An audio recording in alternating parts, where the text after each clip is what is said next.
Over the next week, 14 Barstool employees will battle to survive. This is crazy! I would take out Dan, probably. Just vote for Tommy. You didn't think you guys would get rid of me that easy, right? First person eliminated. Wow. First member of our jury, Big Cat. I got the whole game to this show.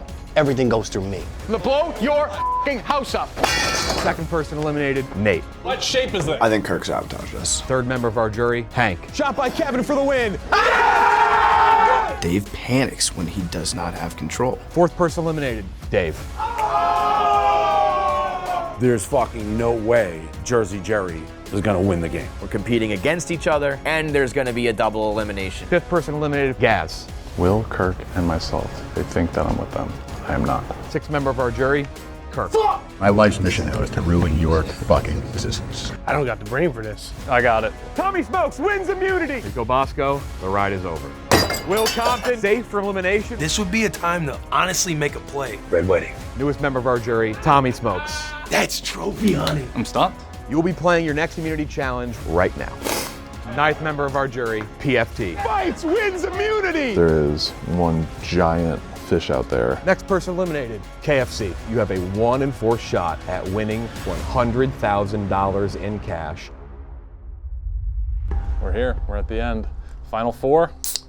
Congrats on everybody for still being alive. You all played great. It's been an honor. Yeah. To the final challenge, boys. Final challenge. Good luck, everybody. Good luck.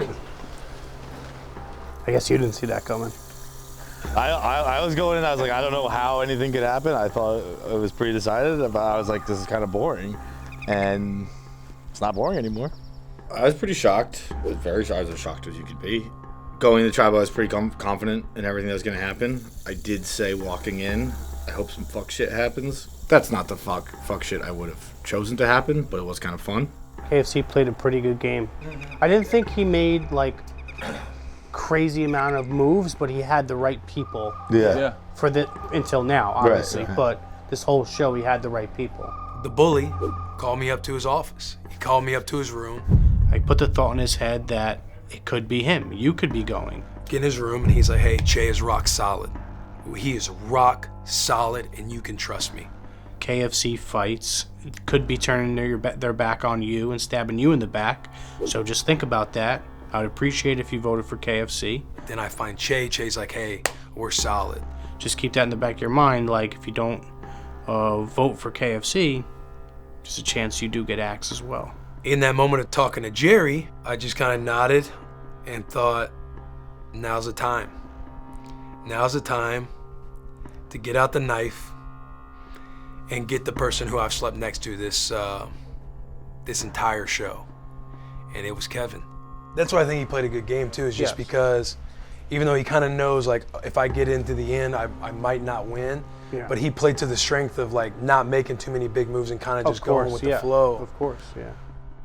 I thought Kevin played a good game, and now Will gets a big headline in his resume. He got out a really good player, the backstab he didn't see coming, and he's been great at challenges, and he got out Tommy Smokes. I mean, nobody has a better resume than Will Compton right now. No, it's like Michael Myers. Like, you think he's dead, but he just somehow, some way, just fights. Comes back. Come at the top dog, you best not miss. My back's been up against the wall. I got zero business being in the competition. I mean, zero. I've been holding on by a thread for the last 2 days. Like, I could have got axed at any time the last 2 days. This last challenge is fucking everything. I'm positioned too well to where the target is on my back if I do not win immunity this challenge. I was saying me, you, and Che in the final 3. Yes. I think that probably makes the most sense. Yes. I do too. Yeah. So fucking tired of talking about, let's make this move, if this person does this. We can talk a really good style of, like, objective thinking about how it should go, but then some people are so invested personally that, in their own world, that they won't, everybody's not gonna see the field like that. Yep. Like, some already just decided what they hope happens, and they're like, oh, I'm fucking doing this. Because there's also a game being played in the jury. Yeah. Because I imagine there's just a whole other show going on over there. Dave is gonna make his pitch to, you guys and stuff like that, but we'll see. Right. I appreciate how, you don't respect gameplay, What do you mean? I think I played a great game. That's good. Yeah. But in the end, did you? What's tough about this is not, whatever, 28 strangers or however many people play the real game of Survivor dropped on an island. You have pre-existing personal relationships with these people, and it is very difficult to lie directly to a friend's face. And in this game, it is required. I could not ever shake your hand in this environment and I would break it. I think there's certain it's the awakening. Need the money. No, I know. Right, you'll kill anybody anytime, any place, real world, fake world for money. I get it. No credence to the game is the game, and it is a game, but you got to think about what you're doing in the game because it'll have ramifications outside the game when you work with, like in real Survivor, you don't see those. So you don't take a Men in Black thing and you're like, that was over, we're back to where we were? Totally view him differently forever. Yeah. For better or for worse. Okay. What slowly came to be is that Jerry was lying to me the entire time. And this entire thing was a work that he was playing me, basically, I guess playing the game, like lying to my face from the jump with all of it. Like he was never on our side, but he was the one pushing the narrative, and there goes PFD, and there goes Rico, and let's look for the idol, and what are we gonna do? He's just lying. And to be honest, I bought it hook, line, and sinker. I've been there. Stop. Oh, you're happy. No, I'm not. You've been, I heard you for guys- an old dog now. You're back. That's always been the case. I heard there's syndicate shirts coming your way and all kinds of stuff now. This guy's been kicking you to the curb for years, and you've just been taking it. He kicks me to the curb. I'm dirty, bloody, broken leg. And he brings me back inside to the mansion and rubs my belly You can also look at every it once in a other way. while. Right amount of time. It's a dog who's killed 4 children, and we haven't put him down yet. That too, And yes. most the police are knocking on the door. He's- You yeah. gotta take this dog to the vet and put him to sleep. I go, I know, I can't do it. I thought you were the type of person to respect game. No, not that type of thing. I don't know him. This would be like, I don't know who this camera guy is. I know him just as well as him. Yeah, I mean, That's where I leave. If he thinks I'm that stupid that he wouldn't axe me at the end, I don't know what to tell him. But he can say whatever he wants. I outsmarted him. He's mad. He's salty. It is what it is. Dave, I played a way better game than you did. Jerry, how many people do you think, like, if we put out a bracket before this tournament, how many people have us for Final Four? 0? Zero. Yeah. Yeah, they should.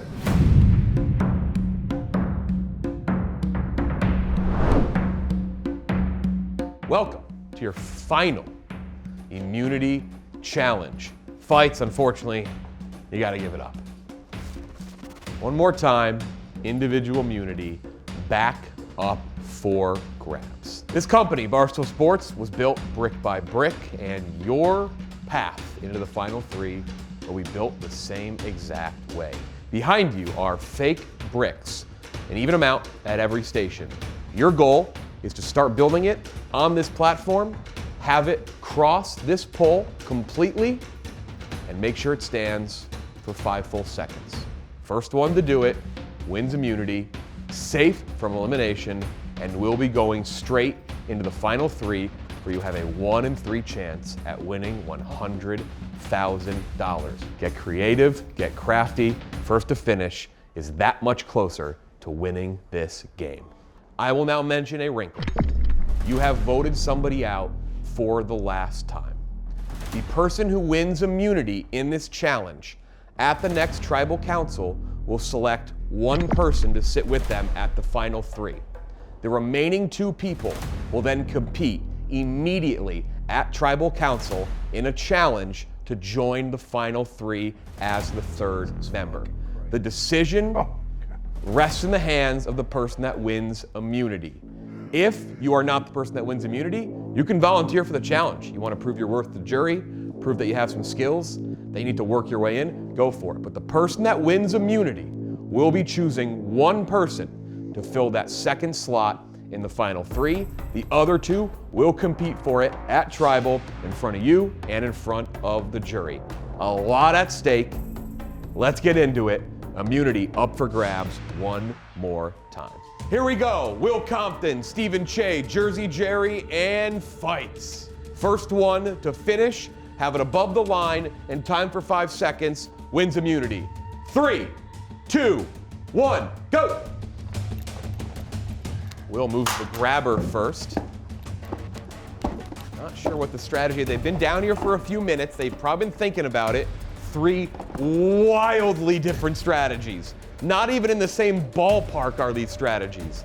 They only have a set amount of bricks. Very possible to run out of bricks completely before it even reaches the top of that pole. 1 brick must eclipse the top fully of that pole before you can win. Fight's doing some sort of art sculpture. Will's pretty basic. Che stacking, building a tower. Jerry's very different. Jerry trying to keep his up. If it begins to fall, you can hold it, but when I check, obviously you cannot. You can save it from falling, but when it's being checked, obviously you must be backed away.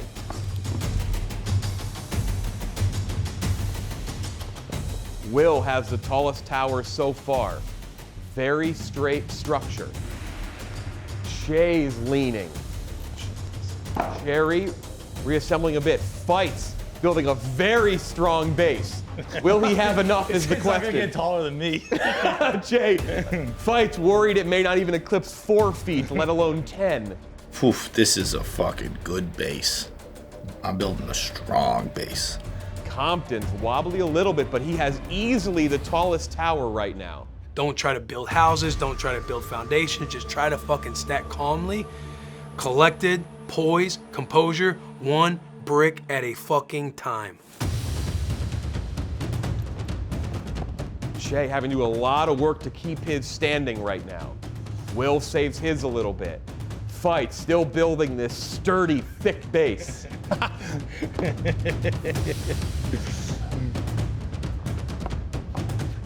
All right, that's not gonna work. Not here to help, but I'm not thinking that's gonna reach Fights.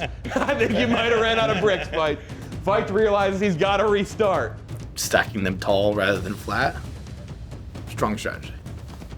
Compton making great progress. Oh no. Starting to get tall though. Fights John doing over some here. mental math. He's gonna give it a whirl. Jerry looks like he's restarting. Fight says, fuck it, let's see if it works. He's gonna stack 1 at a time now. Compton may have reached the tallest height he can go until he needs the grabber. The grabber is not easy, but with some finesse, it can be very helpful. Let's see here. The first grabber attempt will be used by Compton. Che knocks his down completely. He's restarting. Fights trying to stack his one up at a time. His is very tall, but it is wobbly. First grabber attempt for Fights and Will. Wow. Will on top of the base, has to be careful. The base could get wobbly. Fights seeing if his will stay. And it does not. Fights' tower comes down. Turns out I am a podcaster, not an engineer, so what are you gonna do? Compton with a massive lead right now. He is very close to finishing this incredibly quickly. No one else even in the ballpark. But if it falls, it's a pretty even game. Che trying to essentially copy what Compton is doing. This brick, if it stays, may cross the top. We'll see. I will check and then time if I'm given a good signal. Bastard. We will see.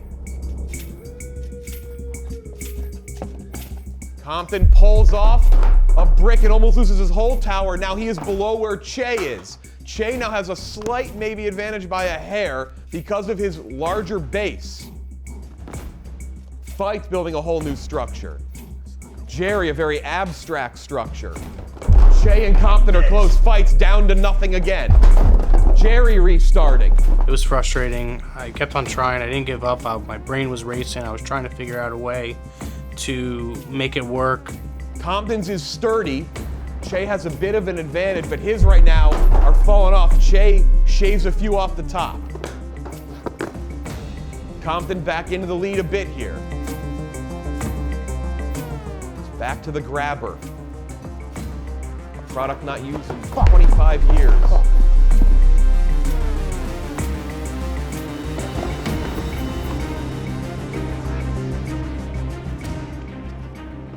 Will, very close again. What is his next move?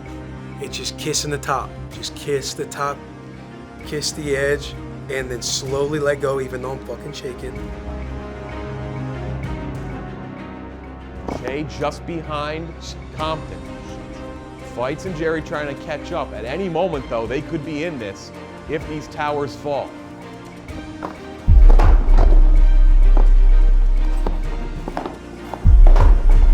Jay's falls. Compton puts another in place. Compton very close to a potential check. If it stands, that is straight up in the air. The only difference, the base a little thicker. Jay trying to adjust his top.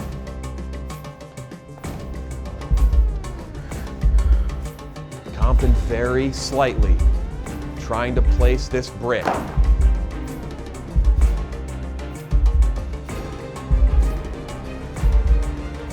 Here we go.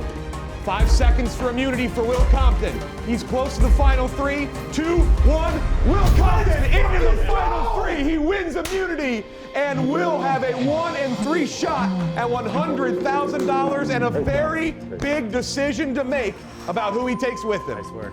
Immunity for the last time. You've made it as far as you can go in this game. And now, Will, you have a decision to make. Che, Jerry, or Fights. At Tribal Council, you will select one of them to sit with you in the final 3. The 2 you do not select will compete in a challenge immediately at Tribal Council to determine who survives in the game. Che, Jerry, Fights, one of you will join the jury later. Will Compton, one step closer. We'll see you guys at Tribal Council.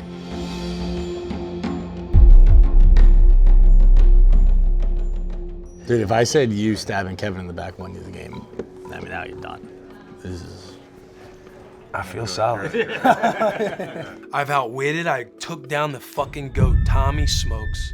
I made a midnight play, going in the bedroom, sneaking KFC. I think those are massive plays in this game of Survivor, and I've outlasted. I mean, I'm standing here right now at the very end in front of everybody. I definitely have a good case. Oh yeah, I mean, like the best case. Won all the challenges. If I win this game, this 100K is going down to Bonne Terre, Missouri, and going to my father. It is going to my dad. A lot of people here that'd be like, that money would go a long way for someone like Jerry or Che versus Will Compton.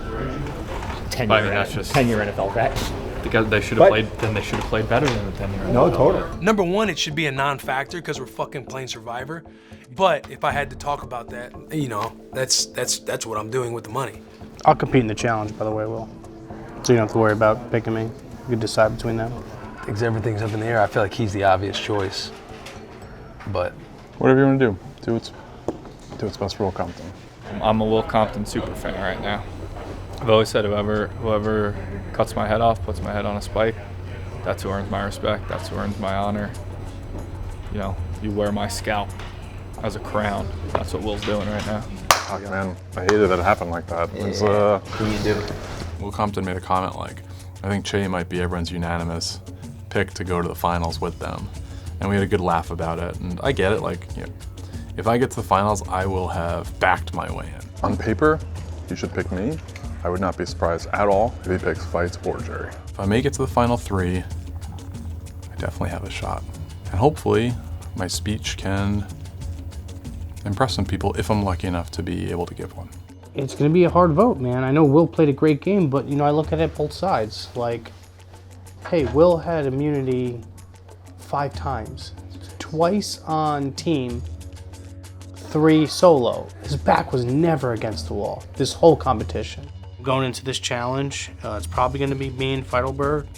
I would assume Will is going to pick Stephen Shea to join him in the finals, which is totally cool by me. It's a lot easier when you have the immunity. Yeah, that is part of the game, though. Like, winning immunity is a resume. Of course, yeah. If I win this challenge, all it does is build my case even more. So I'm excited for the challenge. I'm going to do my best to win, and hopefully I'll be at that final 3. I think Will blow Shea out the water. Yes. I think I'm the wrinkle and Fights is the wrinkle. I agree. You know? I actually think he'd be smart to pick me to go in. I think if I win a third challenge, then we're tied for challenges. And then, Yeah, maybe we're... No, wait. I don't think you... I would not want you in there. It feels pretty good to be one of the final four. I really haven't thought about the money or anything like that yet. So just getting to 4 is pretty cool. I feel like a Jerry Che threesome splits the vote. The Chicago vote.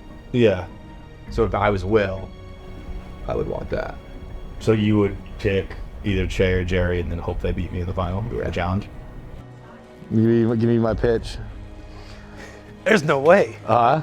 There's no way I keep you up there with me. There's no way. The only thing I'd say is if I win a third challenge, then I'm with you on challenges. And That's a good point. keep me at 2, you got me beat there. That's a good point. That is a good fucking point. That's my pitch. You do with it what you want. That's my pitch. You have somebody you're gonna back no matter what? Somebody I'm not going to back from. Be careful with that because the person I guarantee not backing has the Windy City Mafia, who is going to do everything they can to make sure he wins. Dan clearly was going with his Chicago PMT lapdog crew. Everybody had who got them out. It's like, well, I'm not going to let that guy win, and I'm not going to let that guy win. But that is the mental game of surviving. It's what I said about Jerry. It's like you could have whacked me at any point. To whack me that early and be that aggressive in the lie, I'm a fucking petty motherfucker. So it's like, I want my revenge. I want my pound of flesh. Yeah, I mean, I think you're pretty obvious that he's gonna pick. On paper. I feel like it's better for my case even more if I go and win the last challenge and make it like that. Which I told Will, don't even bother voting for me because I just want to win the challenge. Yeah. So it makes it look a lot better for my case. Sure, yeah. There's 2 factions. The same faction that got me eliminated wants to bring him, to the end. Yeah. And he's a certified liar.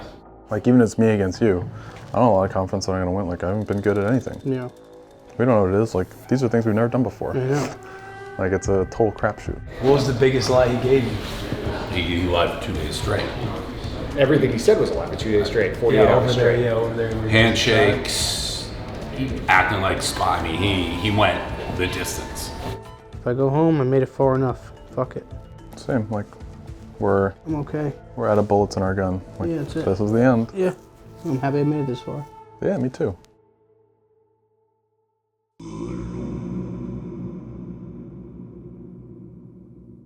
Will's got that fucking... That strut. You got that fucking immunity confidence walking in.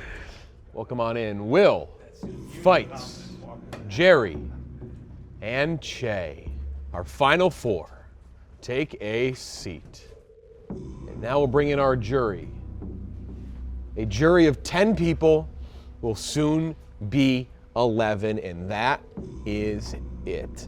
But let's start it out with Will.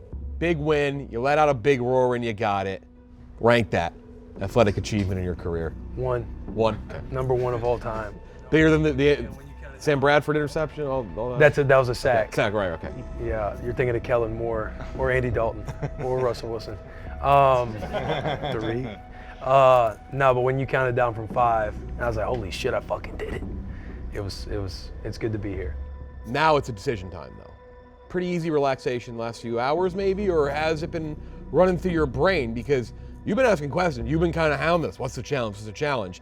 Is that an implication that I may give this up? You can give it up. You can compete. You can try to prove to the jury more that you deserve to win. It's totally in your hands.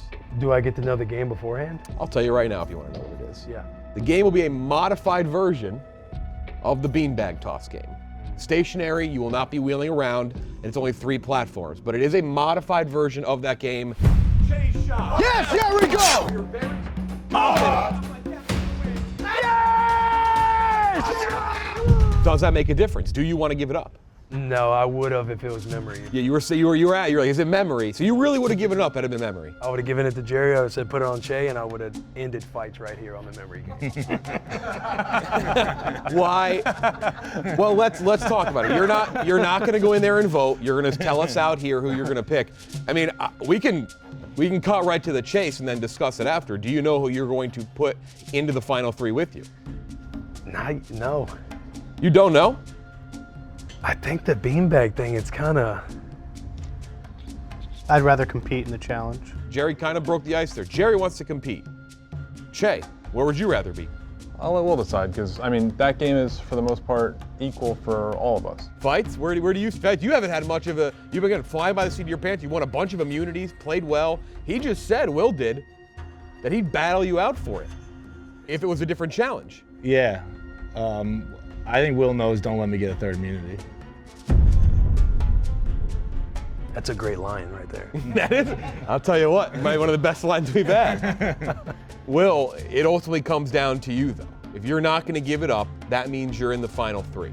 And that now means you pick one other person to sit next to you in that final 3, and the other 2 will battle it out with the fate in their hands.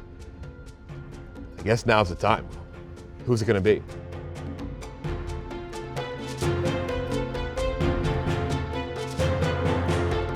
I'll save Che. Stephen Che into the final 3 of Surviving Barstool. Jerry and Fights will battle it out. Let's do it. If I somehow, some way could upset Fights and beat him in the last challenge, I think that's the icing on the cake for my game.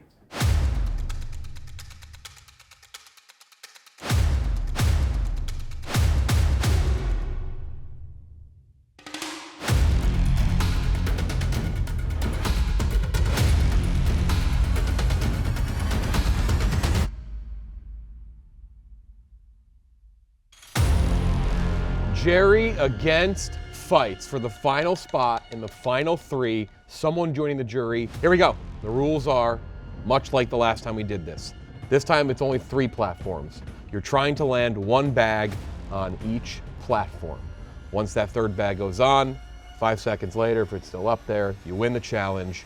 You go through to the final 3. You sit over there, not over there, with a chance to win $100,000.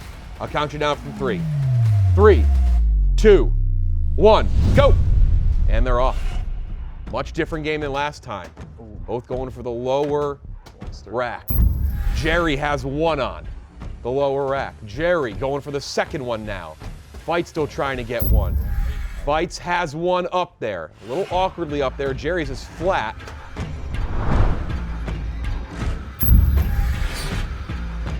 Fights has 2. He's 1 away. Jerry has 2. He's 1 away.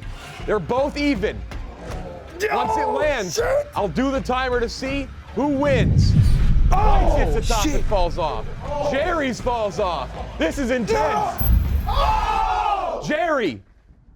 That's it. It's over. 3, 2, 1 is through to the final 3. Fuck you, motherfucker. Suck it.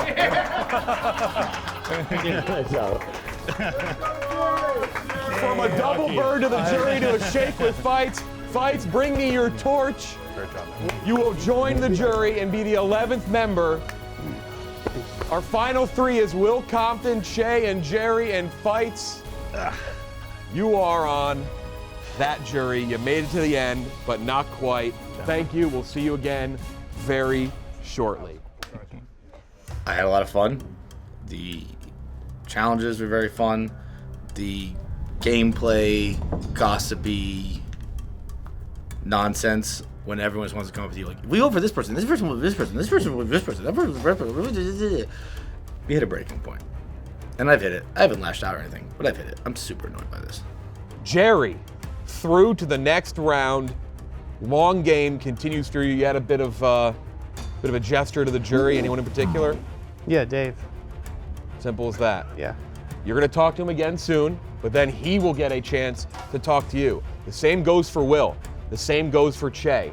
Add Fights to this mix. It's Nate, Rico, Kirk, Dave, Big Cat, PFT Tommy, Gaz, Hank, and KFC's turn to speak to you. And then talk amongst themselves before they decide which one of you will win $100,000 and the title of Surviving Barstool Season 3 champion. The game is out of your hands. You've gone as far as you can go. We'll see you back here in a little bit as we get ready to vote for our champion. Thank you, guys. This game is not about winning challenges. This isn't gym class. This is Surviving Barstool. I have survived to get where I want to go.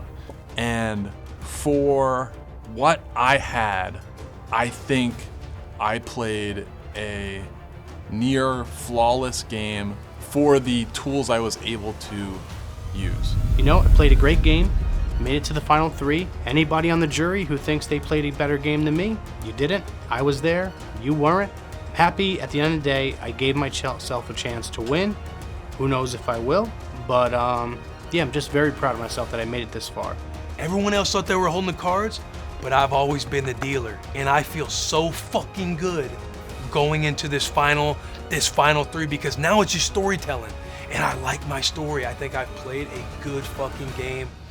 I think I've maneuvered the whole time and just played well, and we're fucking here. We are here.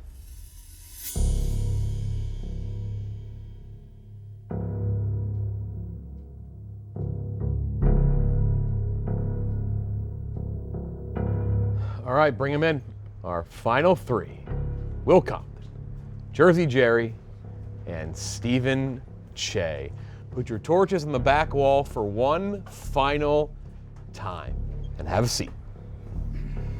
And now let's bring in our jury of 11 people who will decide which one of the 3 of you wins $100,000. All right, this is it. The game essentially ends here. Fate, all over there. No longer over here. You control nothing except for the ability to sway opinions, if they can be swayed. Been a lot of back and forth, a lot of talking. The only real rule when it comes to this final point was no splitting the money. Do your best. You get an opening statement each. We'll start with Will, then Che, then Jerry. And then after that, they start to talk to you. They can make their statements, they can ask questions. The floor is theirs. They can do whatever they want, and they'll talk amongst themselves and then cast their votes. Will, you've won immunity a few times recently. It got you here. You put these 2 people next to you. Opening statement. Let's hear it. Gentlemen, good to see you all. Do these guys have great stories? Yes. Recovering addict, makes it here. Che, family, kids, could use the money. But if we look at just the game, when it comes to playing, I was one of the best assets on my team for team challenges. We won a couple challenges. When it comes to solo challenges, I won the immunity 3 different times. I won the final challenge to get to the final 3 when pressure was at its fucking peak of any sport in the world. I knew from the beginning that I needed to be a good teammate, not be loud and up front, create relationships with people outside of the main alliances that were already naturally in place. I've made splash plays at the right time when no one expected it. I killed Tommy fucking Smokes, and he didn't see it coming. He didn't even know until I admitted it when he was sitting on the jury already. I slept next to Kevin the entire show and stabbed him at night while he was sleeping. I've survived and advanced every step of the way. I've outlasted the best of them, and for the most part, outside of Kevin, and I really do fucking apologize, I've played this game honest. I was team up until the merger. I used my favor with the original tribe when we got to the merger to team up with Tommy. I took down the trophy when I needed to without telling everybody. I went back in favor with Kevin and the boys to get PFT. I entered my villain era perfectly against Kevin. And I've had a fucking blast. I've enjoyed this entire week, made the most of every opportunity, had movie nights, workout sessions, slept in the barracks with the boys, ate ice cream with the boys, and I've gotten to know everybody, production team and contestants included, on a level outside of what we already do with each other, around each other all the time. And I played the game to the purity without creating any bad blood. I'm not saying I'm some fucking underdog story, but In the beginning, the deck was stacked not in my favor until the game unfolded and I became the fucking dealer. Thank you. Will, thank you. Good luck. Che, you're up next. Oh boy. Gentlemen, how we doing? Looking at the jury and my opponents, it's clear. If this is about who's the best at gym class, by all means, vote the pro athlete who probably doesn't need the money. If this is about loyalty, which I pivoted to mid-game, and the ability to survive under incredibly difficult circumstances, I should win. I started this game thinking I'd play the honesty card and maybe snake some people along the way and get to the finals. That kind of happened, but mid-game, when I was potentially on the hot seat, I got an unexpected offer from my good friend in real life and here in this game, Jersey Jerry. He asked me if I was in trouble, and if I was, to let him know, and he would save me. That was at the merge at 9 before he went down to 8. This is when I realized I was playing the game wrong. I came in aligning with KFC and Feidelberg in a secret alliance, and I only had my eyes on $100,000. We had a partnership going, and I very much enjoyed our alliance. But that offer from Jerry made me realize I wasn't riding with my boys. Hank, I'm sorry I didn't ride with you more and fight for you. That was a shitty move, and as your friend, I apologize. PFT had been in my ear the whole time and saying, anytime he felt some heat, to just do what I could to protect Jerry and get to the finals with him, and that's what he wanted. He said he'd rather get taken out of the game than have me or Jerry go home, and he was loyal to the end and asked me to flip on him. It wasn't my finest moment. I was literally crying in the voting room because this was a big, important guy who gave up his week just to help me get farther in a game, and I was about to axe him. I hated that moment more than anything else, and I just wanted to say thank you to my good friend, PFT.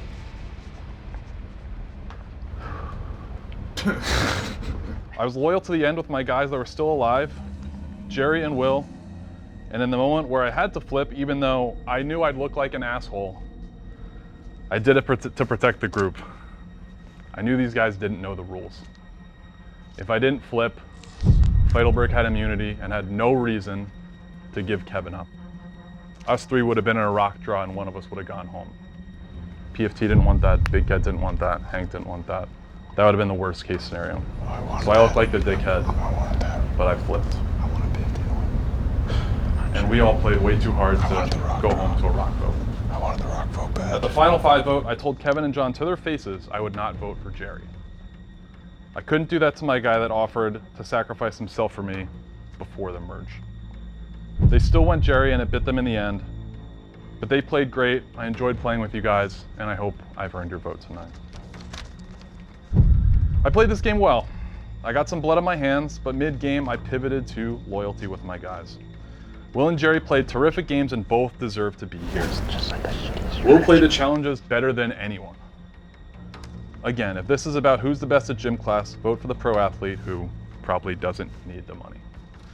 I survived till the end against all odds.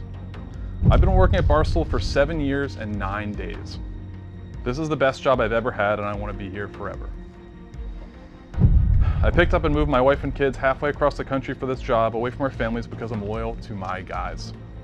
The last thing I'll say is it's easy to get to the finals if you win the immunity necklace each time. I truly survived. I played what I feel is an elite social game, and I never had my name written down once. I hope that's not the case for the full game, because I'm asking you all to write my name down tonight. Thank you, Che. Jerry, last up. What's up, guys? I want to start off by saying this was really fun. When the original cast came out and I wasn't on the list, I was pretty bummed out. I wanted to play so bad, but I kept telling myself, maybe next year I'll get my chance. I'm not sure exactly what transpired. I didn't ask Dave, I didn't ask Big Cat if I could be a part of it, but somehow, some way, I got the call to join the cast, and I'm grateful for the opportunity to compete against you all. When my name was announced that I would be on the show, I knew instantly I had a chance to win this game if I played my cards right. My first order of business was to play stupid. And I did. Act as if I have no idea how this game is played. Play dumb, ask stupid questions, constantly say the wrong things, even though deep down, I knew exactly what I was doing. In the beginning of the game, Big Cat gets voted off first from my tribe, and I started to panic for obvious reasons. He was someone I could trust. That's when my eyes opened up, and I realized this wasn't just a game to people. The following day, while I was looking for an idol, I stumbled upon the plans for the show. A light bulb went off in my head, and I immediately called a team meeting. At the meeting, I showed Dave, PFT, I had the whole plans for the next challenge and the whole game, which happened to be the duct tape challenge. Dave was laughing at me in the room because he didn't think the plans to the game really helped us in any way. But after we saw the YouTube video on the quickest way to duct tape someone to a wall, I knew we would win the challenge. We won the game with ease, and everyone thanked me after for finding it. It was at that point I knew the team trusted me. Next order of business was to get rid of the guy with the most alliances in the game, and that person was Dave. He was an easier target than I originally thought. I figured he would see right through my bullshit, but I put on a good show. I made it seem like I was being a yes man the whole time, doing whatever he wanted me to do and vote for whoever he wanted me to vote for.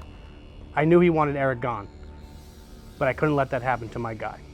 Eric was the last person I genuinely trusted on my team. Once Dave said he thought Rico had an idol and would possibly use it on Eric because they were spending time together, I said this is our chance. Dave wanted to smoke out the idol, so that meant splitting votes. I went back and told PFT what their plan was and convinced Rico to vote Dave off. The plan worked out, but at what cost? The guy with the most alliances was gone, but I knew I had a target on my back. Even though I had the target on my back, I was fine with it because guess what? I also had the idol at that point. I found it upstairs in the conference room under a plant the same day I found the plans for the game. After Dave was gone, the next plan was to vote Tommy off right away. Me, Rico, and Eric were riding together, and Tommy and Gaz were on an island by themselves. We had the numbers. I wanted Tommy off, but I decided to let him talk to me into not voting for him to gain some trust back with him. I convinced Eric not to vote Tommy and get Gaz. Once Gaz was out, we merged together. There were 8 people left. I started to worry. I needed another alliance. I looked at the other team and asked myself who on that team I could see making a deep run that would trust me. It was Steve and Shay. While we were passing each other in the hallway one day before elimination, I told him, hey, if you're ever in trouble, let me know. I can save you. He knew what I meant. I had the idol. For me to offer him the idol with 8 people left, he definitely realized that he could trust me. I needed Steven on my side. I didn't trust KFC, Fights, or Will at this point. What happened next really put a target on my back. 2 guys I trusted got voted off, Rico and PFT. I was the last man standing on the Stars tribe. Going into the last day, I was fucked. I couldn't picture a world where I stayed in the competition without winning immunity during the challenge. I didn't win immunity. I haven't won immunity this whole entire game. It was time to convince someone to keep me in the competition. That person was Will. I told Will he should keep me because Dave is on the jury and he is powerful enough to have people not vote for me. I also told Will there's a chance if you vote me off, KFC, Fights, and Shay look at you as the biggest threat in the competition and ace you immediately. Will agreed. KFC was the play. KFC ended up getting voted off. Now it was down to 4 people. Me, Shay, Will, and Fights. The chips, once again, were stacked against me. We compete in the brick challenge. Will wins. He votes to keep Shay in the final with him, and I go up against Fights for my last final hope to win the beanbag challenge and get a spot in the final 3. Finally, I win a fucking challenge. It was my last hope, and I did it. I'm super proud of myself for the game I played. I made it as far in the competition as anybody would have taken me. Did I stab people in the back? Of course. Did I probably ruin relationships? I'm sure of it. But if you ask me if I feel bad, the answer to that is always going to be no. I did what I had to do to win the game, not only for me, but for my girlfriend and my son. Barstool has given me a life beyond my wildest dreams. In August, I bought my first house. I moved to a different state with my son and girlfriend. Buying a house is something I used to think about when I was homeless at the age of 20.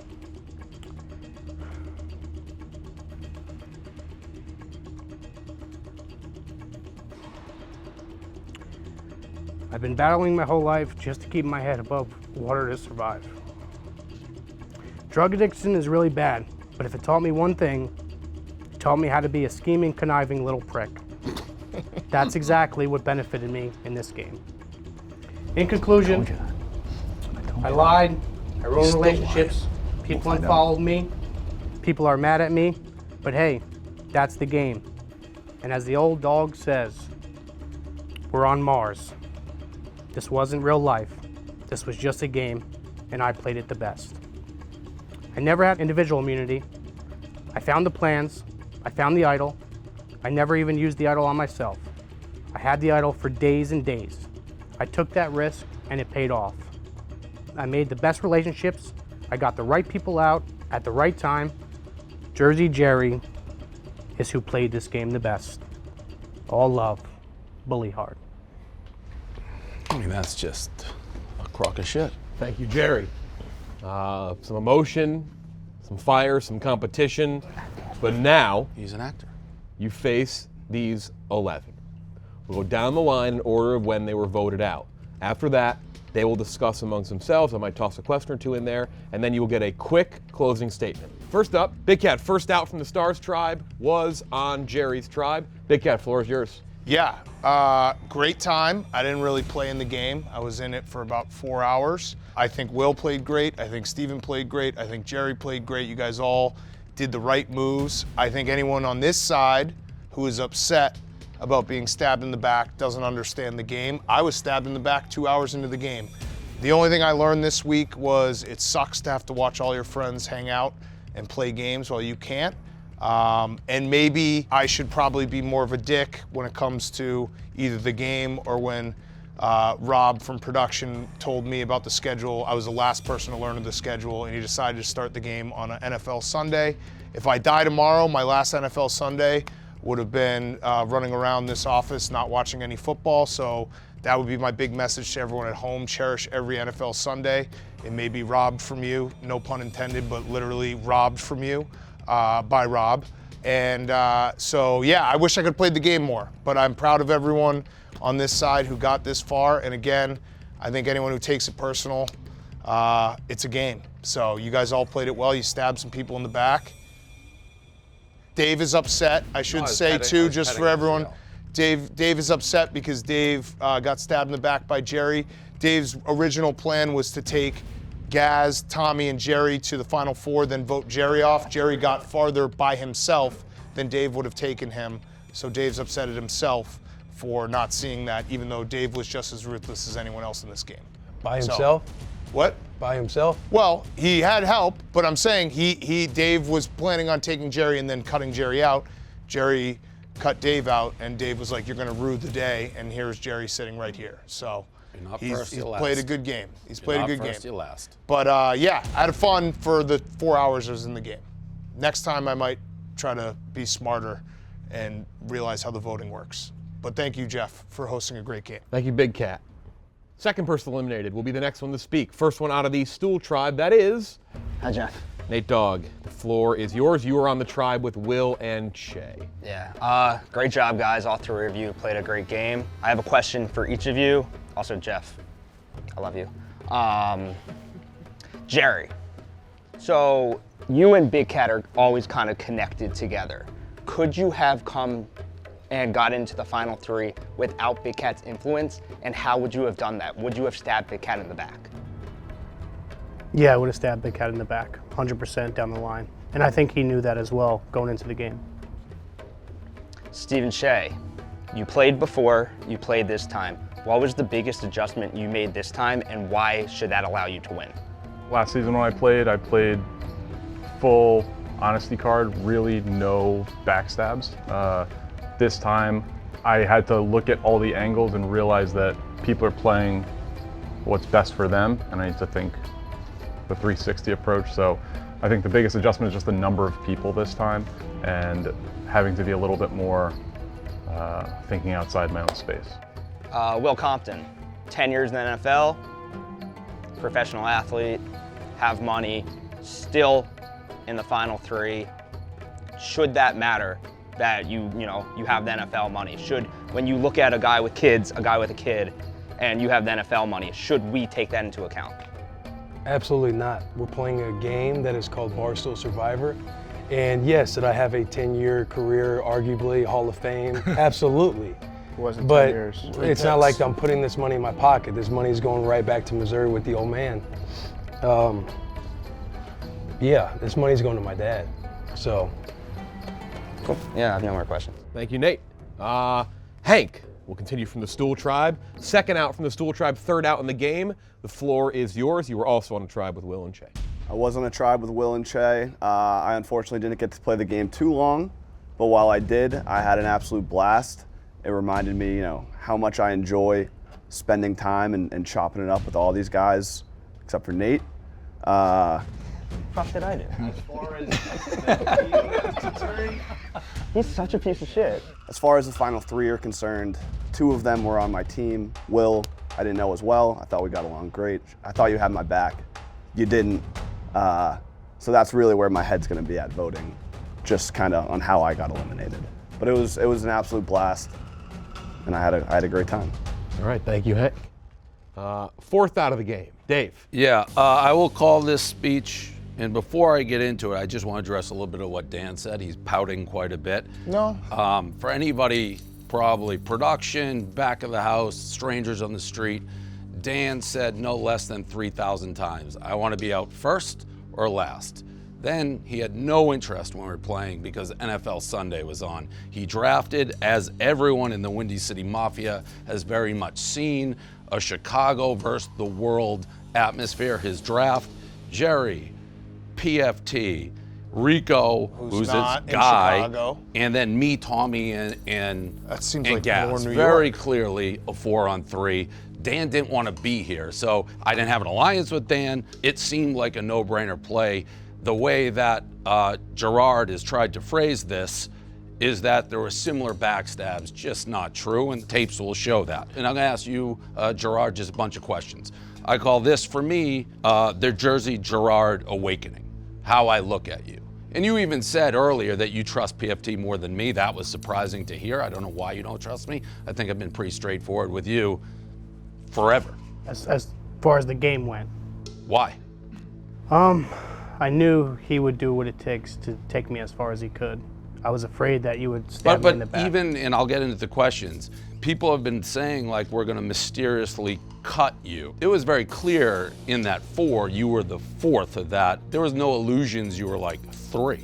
Yeah, well, I knew. So then we knew you would flip because you knew where you were. So it wasn't like there was no, everything I said to you was the truth, and as the video will actually show, because of your whole shtick about the money and the drug, I was gonna take myself out of the game to give you a chance to win it. Anyways, to the question, just yes or no questions. I have a buzzer. Chicago guys. Yeah, 4 people not from Chicago. Okay. I just want to make sure I did that math right. Makes no sense. I did that Are math we in right. New York City? Yes. Agreed. Did you fake the poop video that you made? I shit myself on the train coming home. This is a sad day. It's a bad day. No, I shit myself. Can't get it. I know, it's a little bit. It's actually a true story, but. Is today Thursday? Yes. We're ever actually in a union?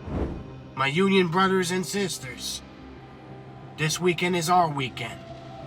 Labor Day is our day. Yes, 8:55. Did you get vaxxed? No. I believe that. Did you stage the Steelers no dishes, no nothing video? No. Was it a replay? Don't ask me to do nothing! This is nothing! Yes. So that's staged. I'm gonna be hanging from the bathroom! Technically, yeah. Okay. Were you actually a drug addict? Yes. Did you fake the mother video with, we're going to Walmart, who's going to Walmart? Yourself! You wanna go to Walmart? Why the fuck would I wanna go to Walmart? No. It's a real video. It's a real video. Okay. Did you vote for Biden? No. Is your mother a paid actor? No. No. I've given her money, but no.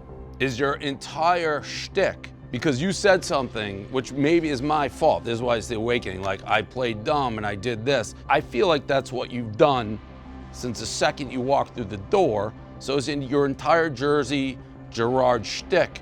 Exactly that, a shtick. Yeah. And that's my awakening. And I think your speech was a shtick, and I think it was all a shtick, which is my fault. I fell for it. Yeah. So that was the awakening for me. Like, mine's not. Like, even in this game, I give you a handshake, it means something. I do think the only thing's the truth is you're a conniving, sneaky guy. And that's how I look. I'm not mad, it was an awakening. Yeah. And I'll end it. If you pick up a starving dog and make him prosperous, he will not bite you. That is the difference between a dog and a drug addict. Cool. Make sure it's on the record, Dave's not mad. Thank you, Dave. You're welcome. He's not mad. Gaz. Yeah, listen, I'm not a content guy. I'm the only person here that's not here in content. I found out I was being on the show when the email went out, really. Like, I got chosen to be on it by Dave, and I was kind of dreading it, to be honest. I never wanted to be on camera. Always liked being behind the scenes with these guys, but doing this was awesome. Like, it was like summer camp, mixing it up with the boys. Like, so I really enjoyed it. So thank you for inviting me. I don't have any questions for these guys. I kind of know where I land on this, but I just wanted to clear up something for everyone, like confession-wise, maybe for the audience at home. Like, I definitely did not mean to put you on that text message that I sent. Like, that was fucked up. Like, I fucked that up big time. That I just wanted to clear the air with everyone. What did that say, that text message? I just said, are we fucking Jerry over or what? Like, thumbs up if that was all bullshit we just said to him or not, because we did talk about he could be the guy who out, and Dave stopped it from happening. He was like, I'm not gonna get Jerry out. I spun it because I was with Rico and there was not enough time for anyone to really snuff it out, but I just wanted to come clean for everyone. Yeah, I fucked that up bad. Thank you, Gaz. And I'll give it to, I want to give my time to Kirk. Let him cook. Yep. Next up from the Stool Tribe, third out. Kirk, you played the game with Will and Che, I believe. I don't even get into it, really. The truth is, I had the time of my life. No. I didn't win this contest, but I'll just say this. I'm gonna take you back in time, about 49 years ago, to a contest I did win. The town, Billerica, Massachusetts. The year, 1974. The setting, second floor on 12 Sumac Street. Bedroom. Peter and Patricia Minahan are trying to have a child. I imagine the way my parents were sexually, it was missionary. Probably no oral. I think my dad said he never got a blowjob. They went face to face, I imagine. Probably between 3 and 5 minutes in, the spooge happened, and Spermy Supreme won that race. And that was the worst day of your fucking life.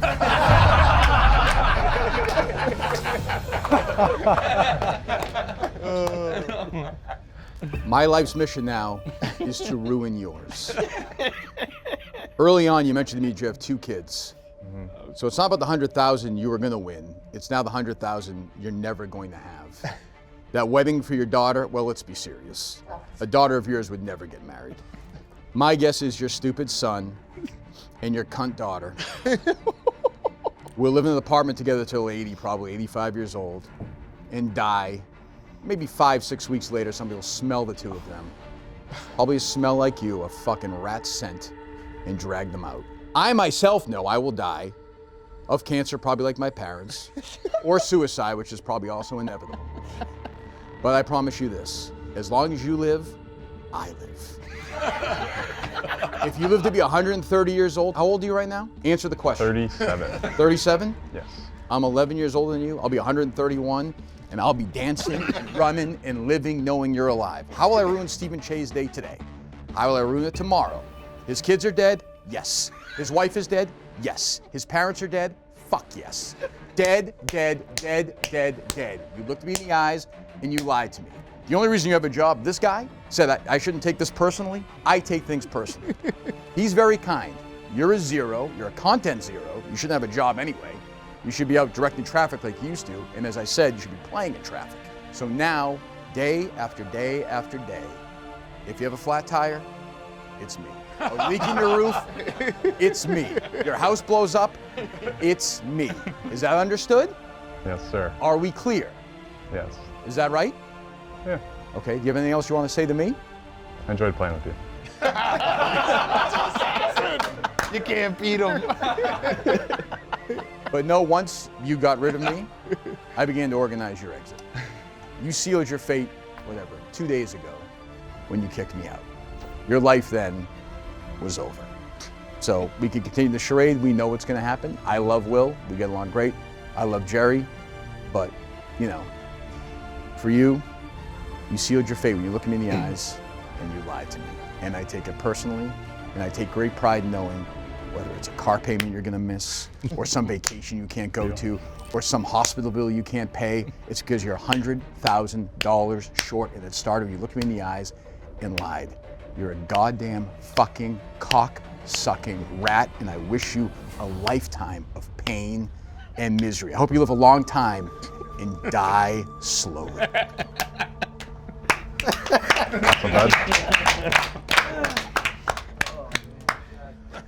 Thank you, Kirk. Also not mad.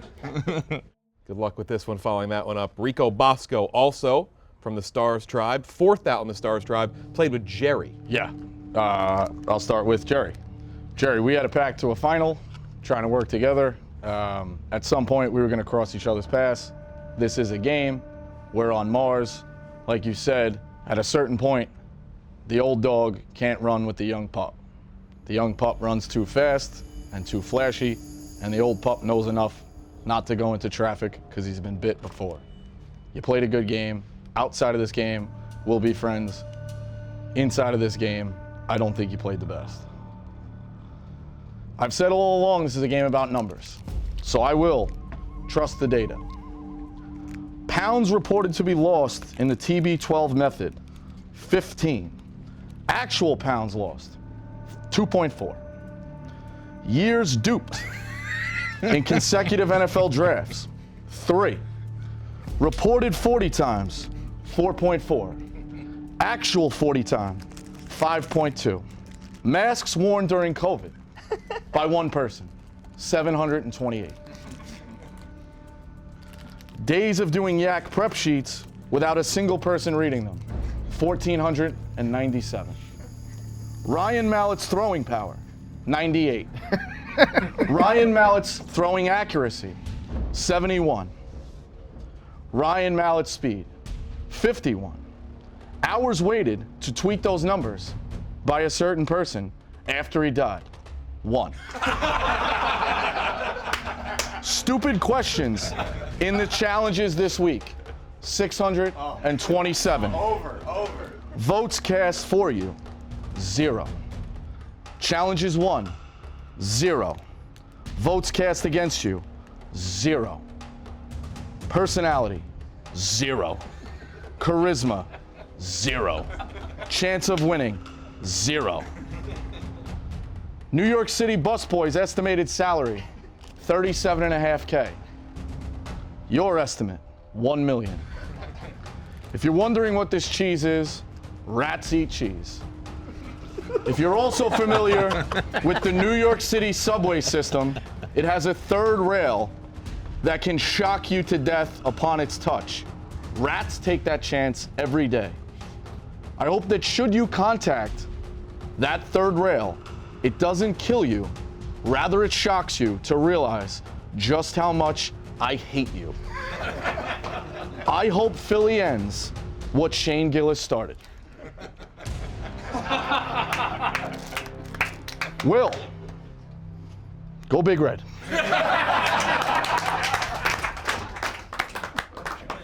Thank you, Rico. That was the second time I've cried in a Barstool. It's like, holy fucking shit. Tommy Smokes, former winner of the show. You were the 5th person voted out of the Stars Tribe, 8th person voted out of the game when we went to the merge.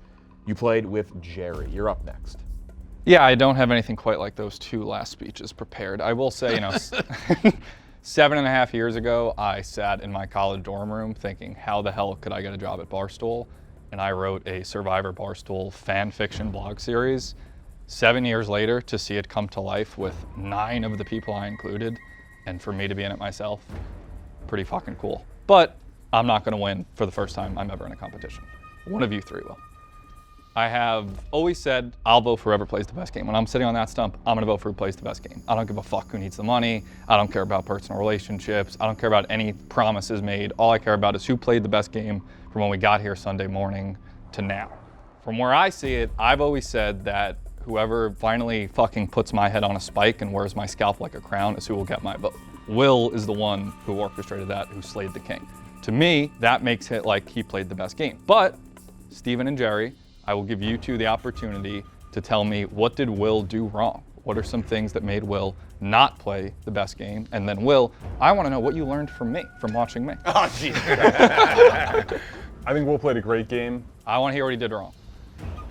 What he did wrong in my eyes was after the exile of you, not really his fault, we didn't have time to talk, and he voted KFC. That's a bridge that should be burned. I voted PFT. Or sorry, you voted PFT. That's a bridge that should be burned based on the alliance just ending. So for him to cross back, I think was a very dangerous play. So I think that's probably his only misstep. Bro. If I don't flip, us three go to rock draw, and you weren't aware of that at the time. But that was a very dangerous move because if Well, fuck, everybody knows coming in here, does the boy have some golden retriever brain tendencies? Yeah, that spiked in that moment. I think I've surprised everybody in this whole fucking game. I think you played a great game. And Jerry, your turn. What did Will do wrong? I'll be honest, I think Will played a great game. I really do. The only thing I'll say with Will is he had the easiest path to the final out of anybody. Why? He's had immunity 5 times, 2 team and 3 individual. So, I mean, of course, the goal is to win the challenge, which he did, and I respect him for that. But it was pretty easy for him to get here, and it was really hard for me to get here. And then Will, what did you maybe pick up from watching me on these shows? Yeah, so what I picked up from Tommy that I can utilize in this conversation is easiest path to victory. Yeah, that's crazy. Like I get, I don't have a lot of enemies. I don't really have any enemies sitting on the thing. Like, oh, likable guy, he's coming in, he's got this. Nate, I read your blog on the preview of this show. To act like I had the easiest path, like alliances were formed before the show even started. I had to play in the weeds. I had to figure out like, how do I build relationships? I got to know Kirk on a really good level. We thought we had something going until Steven stabbed him. And what do you gotta do? You gotta adapt, improvise, overcome. We did that, getting to the merger, building relationships with KFC fights. We had movie night every fucking night. It was awesome. We're sleeping in the barracks, like figuring out those relationships. Tommy, I loved seeing him make it as far as he did, and I thought at the moment to strike him, that was the moment that was hot to do it. But to act like I had like, yeah, did I have immunity? Yeah, because I won the fucking challenges with the team twice and solo missions 3 times. So, yeah, that's all I had worked up.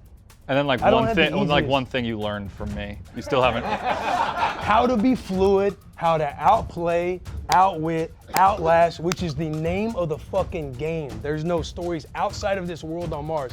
It is outplay, outwit, outlast. That's what I learned from you, Tommy. Okay, that's really all I needed. Thank you. And that's why you'll be hanging on the wall beautifully one day. Thank you, Tommy. 3 left. We'll start with PFT from the Stars tribe as well. You played in the merge, but you're on a tribe with Jerry. First of all, right off the bat, Will Compton, great game. You came into it without the alliances, you found your way through it, you won the challenges, you did what you had to do to overcome. You deserve to be here, 100%. Steven, likewise with you, you did what you had to do to overcome and be here. There were steps that if you had not taken them, you would not be sitting there right now, and that's the game. You had to knife Kirk in the back. That's part of the game. You played the best game you could, given your circumstances at the start. You deserve to be here. Jerry, my guy. Jerry deserves to be here, and anybody that thinks otherwise is an idiot. Jerry saw the game for what it is from the very start. Dave turned his back on Jerry day 1 when he orchestrated the hit on Big Cat without letting Jerry know about it. Obviously, Dave couldn't let Jerry know about it, given Jerry's relationship to Dan. That's the nature of the game. Jerry saw there's a big boys club and he wasn't in it. What did we do? We formed our own boys club, but ours had to be stronger. And Jerry's a trustworthy guy if you can trust him, if he can trust you. We were tight. We took Dave out. Jerry took out the biggest motherfucker in this game because he had to do it. Because he knew that when push came to shove, Dave Portnoy was going to slit his own throat. He was going to slit Jerry's throat and smile about it because Jerry wasn't in that close circle of trust. We found out the circle of trust, turns out it was Tommy, Dave, and Gaz. That was the plan. Jerry would be 4. How many people are up there right now, Dave? 3. 3. Jerry would not be here right now if he didn't take Dave Portnoy out, and he did. Now, I'll tell you something else about Jerry. Jerry found the idol right off the bat. You know what Jerry did after that? Misplay it? Jerry stayed up. Yeah. Jerry stayed up Twice? until 3 a.m. the next 2 nights, pretending to look for the idol. All night. Didn't matter if nobody was around. There might be a chance somebody would see him. Jerry was looking for that idol that he had in his pocket. Jerry also, stand-up guy, you should have voted me out. You should have killed me, Jerry. I told you you had to kill me, and you wouldn't do it. But that's the kind of guy that he is. So anybody thinking that Jerry did not play the game well, Jerry played this game perfectly, given the position that he was in and put in on day 1 by Dave Portnoy. So for Dave to say that Jerry is the one that misread the room, Dave Portnoy misread the room, and Dave Portnoy has a hard time getting it through his head that he was outsmarted by Jersey Jerry. That's all I have to say. I'm voting for Jerry. He wouldn't write my name down. I'm going to write his down. Am I allowed to say something? We are going to have an open discussion if you want to save it in a minute. Yeah, the one thing, and I don't know if PFT really knew the game or not, but Russell Hantz made it to the finals every time, never had a chance to win. So sitting here and saying somebody played the greatest game of all time when they have no reality or chance to actually get the votes, just sitting there, I would rather be in bed if I'm not going to win, as Dan said, first to last. So did he play the best game? Because if I'm such this big guy with alliances and you spend 2 days lying, shaking hands, when I am being trustworthy, what makes you think anything in my profile is going to be like, oh, that lying scumbag, I'm just going to go give him the money? Nothing. He could have cut me way later. We didn't lie to him. He knew he was 4th. And by the way, I tried to talk to Jerry about Dan. I came up and someone walked up behind me and I couldn't do it, and he knew that. So I don't know. He played such a great game. We'll see what the final votes look like. Kevin, the last 2 people starts with you. 4th out from the Stool Tribe. You played with Che and Will, and then the merge. The 3 is an interesting 3, for sure. We have an idiot who poses to be a genius, and a genius who poses to be an idiot. And we got Will Compton, who I think everybody completely underestimated as far as his smarts, and I was very happy to see him prove everybody wrong. So you got my vote. You all voted me obnoxious, so I'm going to be obnoxious for a minute. I think it's very clear in the Barstool cinematic universe there is good and evil, and I think there's something in the water in Chicago with the Windy City Mafia that either makes you stupid for thinking he was ever going to play an idol for you. That's crazy. Makes you disloyal forever going against your boy Feidelberg. And I don't know, kind of a weirdo for never thinking for yourself. So, Will, I got one question. Why'd you do it? To you? When did I go against Feidelberg? When you cheered against him out loud in front of all of us. Why'd I get you? Yeah. So, I don't understand. when we were in kind of the What final, don't you understand? It was Jerry in fights, and he was like, let's go, Jerry. It's a guy he has After Feidelberg voted me out. Yeah, but I like didn't it's a follow game that. where everybody. What don't you follow? That it's like it's a game where like a ton of people voted you out. There are times where it's like you got to go with the majority to keep playing the game. There was never a backstab moment, and it's like a dude that you have. No, he told me he was going to vote for Kirk, and then he didn't. Well, I don't know. Either way, man. I just want to say that I think I'm happy that I got voted out first because everyone hates each other now. Yeah. This is crazy. I don't hate Dave. I disagree with Dave about his characterization of Jerry. Well, no, but Jerry's saying something very different. He's saying he trusts like you guys more than me. Like I've given him no reason. Like he wouldn't mislead you, PFT. What if we just let me win again? There's never this type of stress when I'm up there. No, but he's choosing it based on real life. Let me just say Let's this let too, Kevin finish, then we can do this, yeah. Because exactly what just happened here was my point. I said to Will point blank, and I told Che this as well. I wanted to win, but equally as much, I wanted this. As soon as this game turned back into my guys did this for me, and this guy does that for me, and it was Dan and Dave and the Mafia and this and that, and I was like, fuck all of that. it's turned into the jury when it should be about the guys who did it and got there. And it's the one thing I wanted to prevent, and the only way to do that was to keep Jerry out. And if it was me, you, and fights, it would. I don't even know what the vote would have been. I think it would have been an awesome three-way split. I think we could have had dramatics, and instead we just played it right back into like letting a bunch of guys who didn't even fucking play the game well make it about them again. So if I was looking at winning in that moment, selfishly, when we had 5 of us left, fights, in my opinion, was my biggest threat sitting up here. I go, Jerry, where are you going? He's like, I'm going KFC. Where are you going? To Jerry, I was saying, like, I'm not going to vote for you. Because in my mind, I wanted to get us to knock him out. And so since he wasn't giving me anything, he goes, well, I can assure you that your name hasn't been brought up. That to me, I'm like, okay, you fucking lied. So I don't know if I can believe you guys because I hadn't talked to you yet. So then when you reassured it to me, I was like, okay, I feel tight that you guys are going to go Jerry. And then when they finally sat me down in the 11th hour, like, we're going to go KFC, in my brain, in my selfish path to try to win this game, I wanted these two sitting up here because I thought fights was my biggest threat. So if I could eliminate you and we could go 3-on-1 in the end, and fortunately I won the immunity, and that's where I could put it on Che to make sure he's up here, and then it became down to the bad guys at the end. That's why you're going to win. Kevin, thank you very much. Last person not voted out, though, technically fights, not voted out of this game. He lost the challenge to Jerry, played with all of you, everyone here. Tommy said it. This is what's expected to be the most fiery speech yet. Fights, you're up last. I guess I don't have much. Will, feels like you ducked me a lot. Everyone was calling you Coward Compton. People saying Yella Bella Willa in like a really mean accent. I don't know, I just want to hear your thoughts on that. You sound bitter. You sound bitter that you didn't make it to this final trio. You couldn't win in bags. I heard competitors go against competitors. That's all I I would have heard. buried you myself. I just heard competitors going with competitors. Yeah, you had your shot, you failed. You couldn't beat the one guy who sat out of the game. You didn't want to be head-dead. I get it. I'm just letting you know You didn't want me head-dead. I get it. I get it. Thank you, fights. Any last bit of discussion? We are going to do an open forum after, kind of let it roll.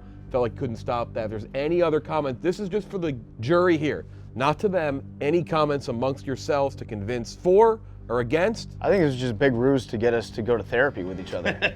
Yeah, everyone hates each other. I had no idea. I haven't been around since the first 2 hours. Therapy's been working great for me. Shit went down. I think it's different when it's 2-2, somebody looks you in the eyes and lies to you. That's different For almost 48 hours straight of consistent, in-your-face, seek you I get out, the anger there. lying. Yeah, I would say that. But I mean, it's like, different. I think anybody who's being reasonable about it, I mean, putting friendships aside, and I had guys come up to you this week. They were like, I live in Chicago, so I can't vote for anybody else. Like, I'm in the mafia. Dan said to me both these guys said to me several times, we're Chicago guys. We'll never vote for anybody else. I got a bottle of Malort tattooed on my ass now. Yeah. That's what we hate. We hate Feidelberg. Yeah, it happened several times. That's true. Many Sorry, I times. said that behind your back. But like, if you're being reasonable about it, like I love Jerry. To me, it's if you're voting for somebody other than Will Compton, you're doing it because you want somebody to make a lot of money, and that's perfectly fine. But I don't think this is the Jerry Lewis telethon. You know, I don't think Don Rickles will come up here and do an act. I think we're trying to get the guy who played the game the best. And Jerry's not a child; he's a grown man. You know, he's not a drug addict. We learned today, but a grown man. So, like, if anybody here is not voting for Will Compton, they're doing it for reasons other than what the game's about. Yeah, and that's fine. I gave Jerry my word. Yeah, that's fine. That's fine. Yeah, I guess I'm just saying. But I haven't been in the game at all, so there's some bad blood all ways around. I don't know. I think all three of those guys played well to be there. Yeah. Like at some point, you got to cut someone in the back in the game. It's a game. But I literally was here for 2 hours, so I have no idea. Well, you've been there all week. Yeah, but I'm saying like everyone who's cutting each other in the back and all this stuff. Like I had nothing. I think I know you well enough, Dan. When you watch the tape, you'll be like, yeah, no shit, Dave was this mad, like maybe this close into it. That could be true. I mean, that could be true. All right, final quick thoughts, sentence or two, make your final statement, and then they're going to go vote. This is it. Compton, anything else you want to say? Survive in advance, outplay, outwit, outlast. Jay.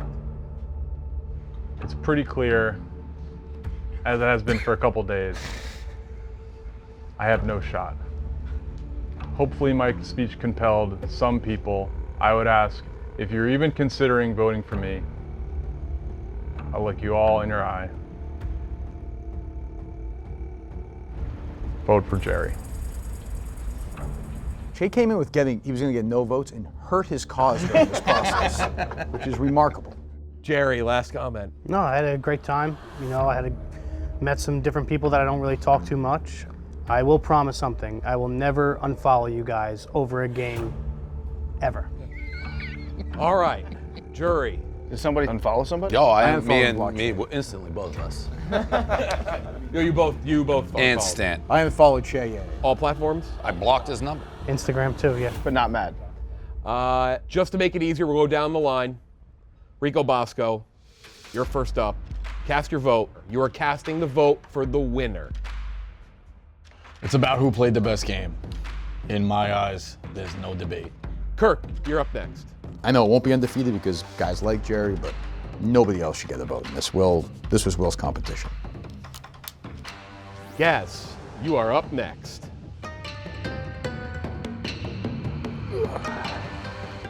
All right. Dave, you're up next. Seemed like he played a great game, so congrats. He's the winner. Nate, you're up next. I'm voting for the person who played the best game. Kevin, you're up next. There is a lot of different factors at play, but none of that really matters because this dude played the best game. Congrats, Will. Tommy, you're up. What a fucking final tribal, huh? I'm not even saying that for the camera, my God. Fights.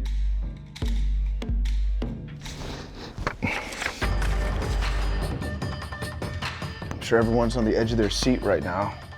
Jerry wouldn't write my name down, but I'm gonna write his down. Big Cat, second to last.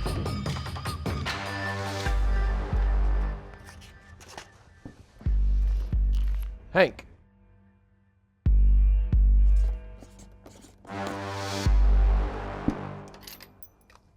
All right, every vote has been cast. This right here is what you've been playing for. One of the three of you will win $100,000 in cash. Thank you to everyone behind the scenes. Amazing week. Production, everyone is putting this together. Production, A+. Personally, coolest thing I've ever done to the company. This was awesome. Thank you to you guys for doing this. Congrats on you guys for getting here to the final three. I will read the votes in 63 days in Chicago, live for everybody watching. We'll see you then. See you in December. Bye, Jeff. Thank you, Jeff. There's no way to get to the final without stabbing somebody in the back. There's just no way. And like I said before, the jury could be as mad as they want. They could hate me, they could hate Will, they can hate Stephen Shea. We all played better games than you guys. It's just that simple. If you guys played a better game, you would be there. Final thoughts on Surviving Barstool. I love this game. This is the best game in the world. And it got really messy. The line between real life and the game, incredibly blurred. This is a game, and we're here to play. One person played the game the best, and they will be rewarded handsomely. We had a good group of guys, and it was a fucking blast being locked in these offices for a few days with them. And it's insane to me that we have an opportunity to do a show and create a reality show like this. I think this will be iconic, and it's been an honor to be a part of. Barstool Sports to the fucking moon.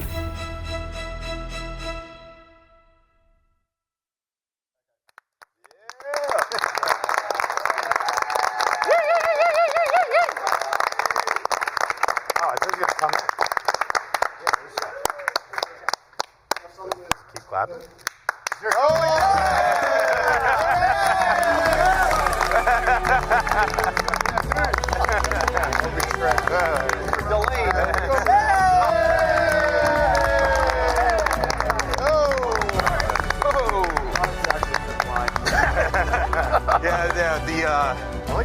They thought about the zip line, but it didn't. Yeah, it didn't work out.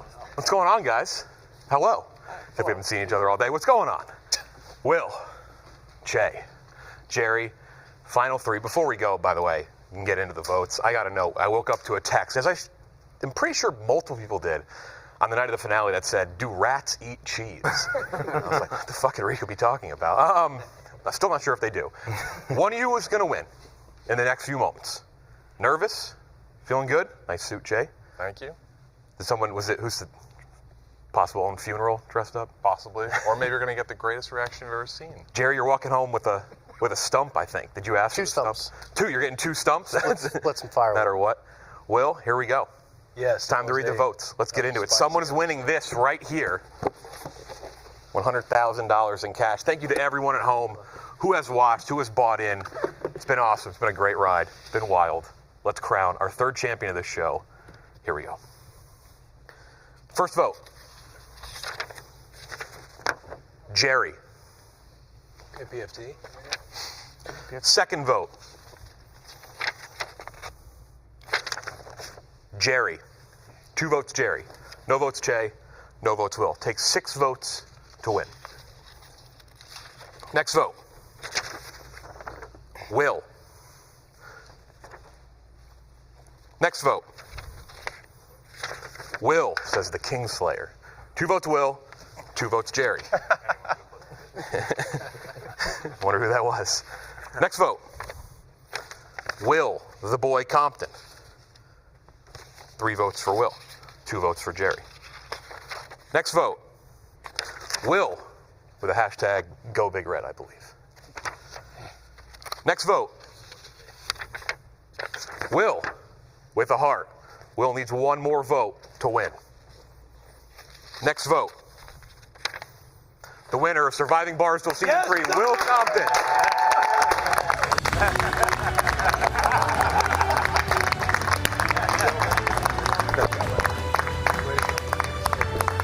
$100,000, Will. Standing ovation from Tommy Smokes. I got my wife here too. Bringing this home, babe. Will. What? Yeah, no, it's mine now. Before. Sorry, Dad. Before we get into it, obviously, that final tribal was a lot about Che. It was a lot about Jerry. You spoke as well too, but obviously played a pretty great game. Anything looking back on it now that was left unsaid that you want to say here in your winning moment? How does it feel to finally have it? Not really. I mean, I feel like I walked all these guys.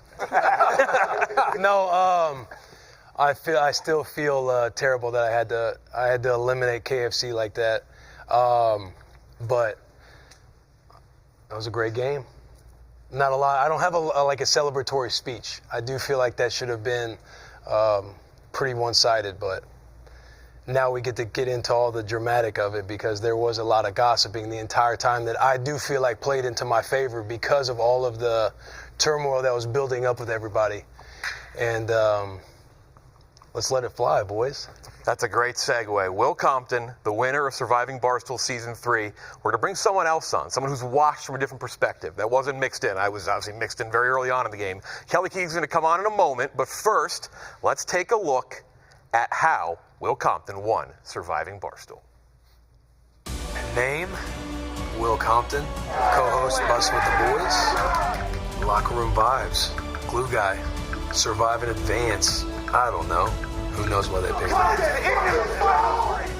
They think I'm a big dumb idiot. Let's call a spade, but I was scheming up top the whole time. I killed Tommy fucking Smokes. Let's fucking beat him. Let's get it. I'm not saying I'm some fucking underdog story, but in the beginning, the deck was stacked not in my favor until the game unfolded and I became the fucking dealer. Thank you.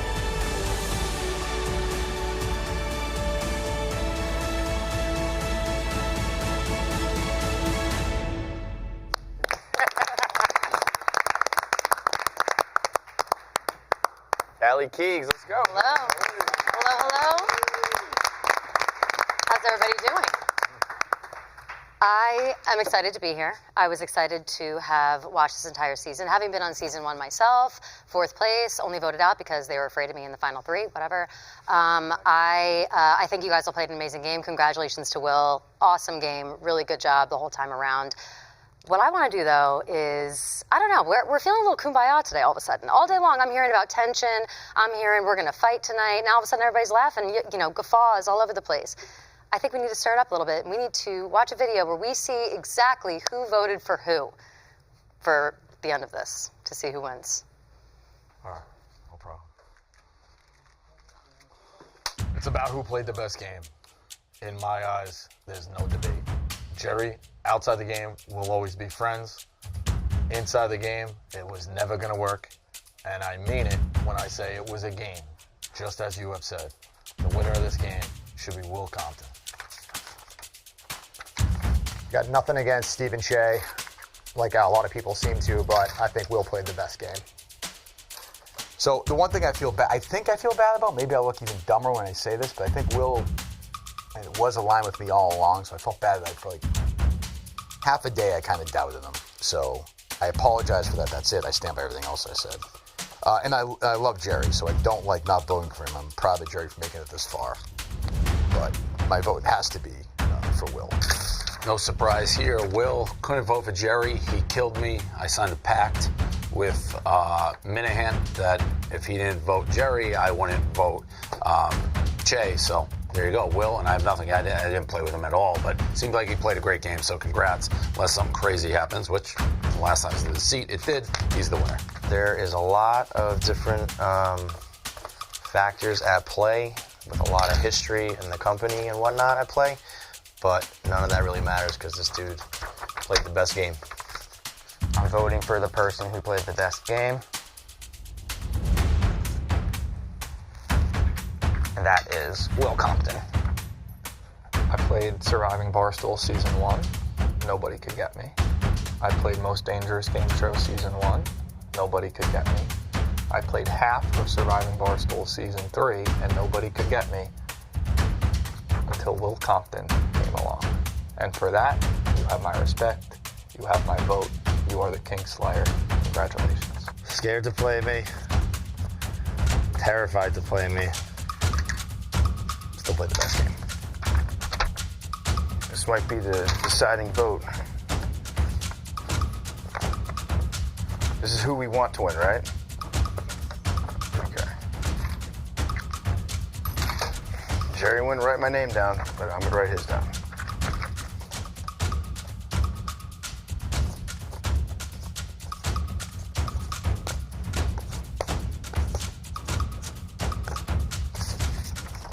Bully hard. Well, I already told the person who I'm close with that I couldn't vote for them for various reasons. So, from the worst Survivor player in the history of the game, because I was terrible, to the best, it's going to be Will.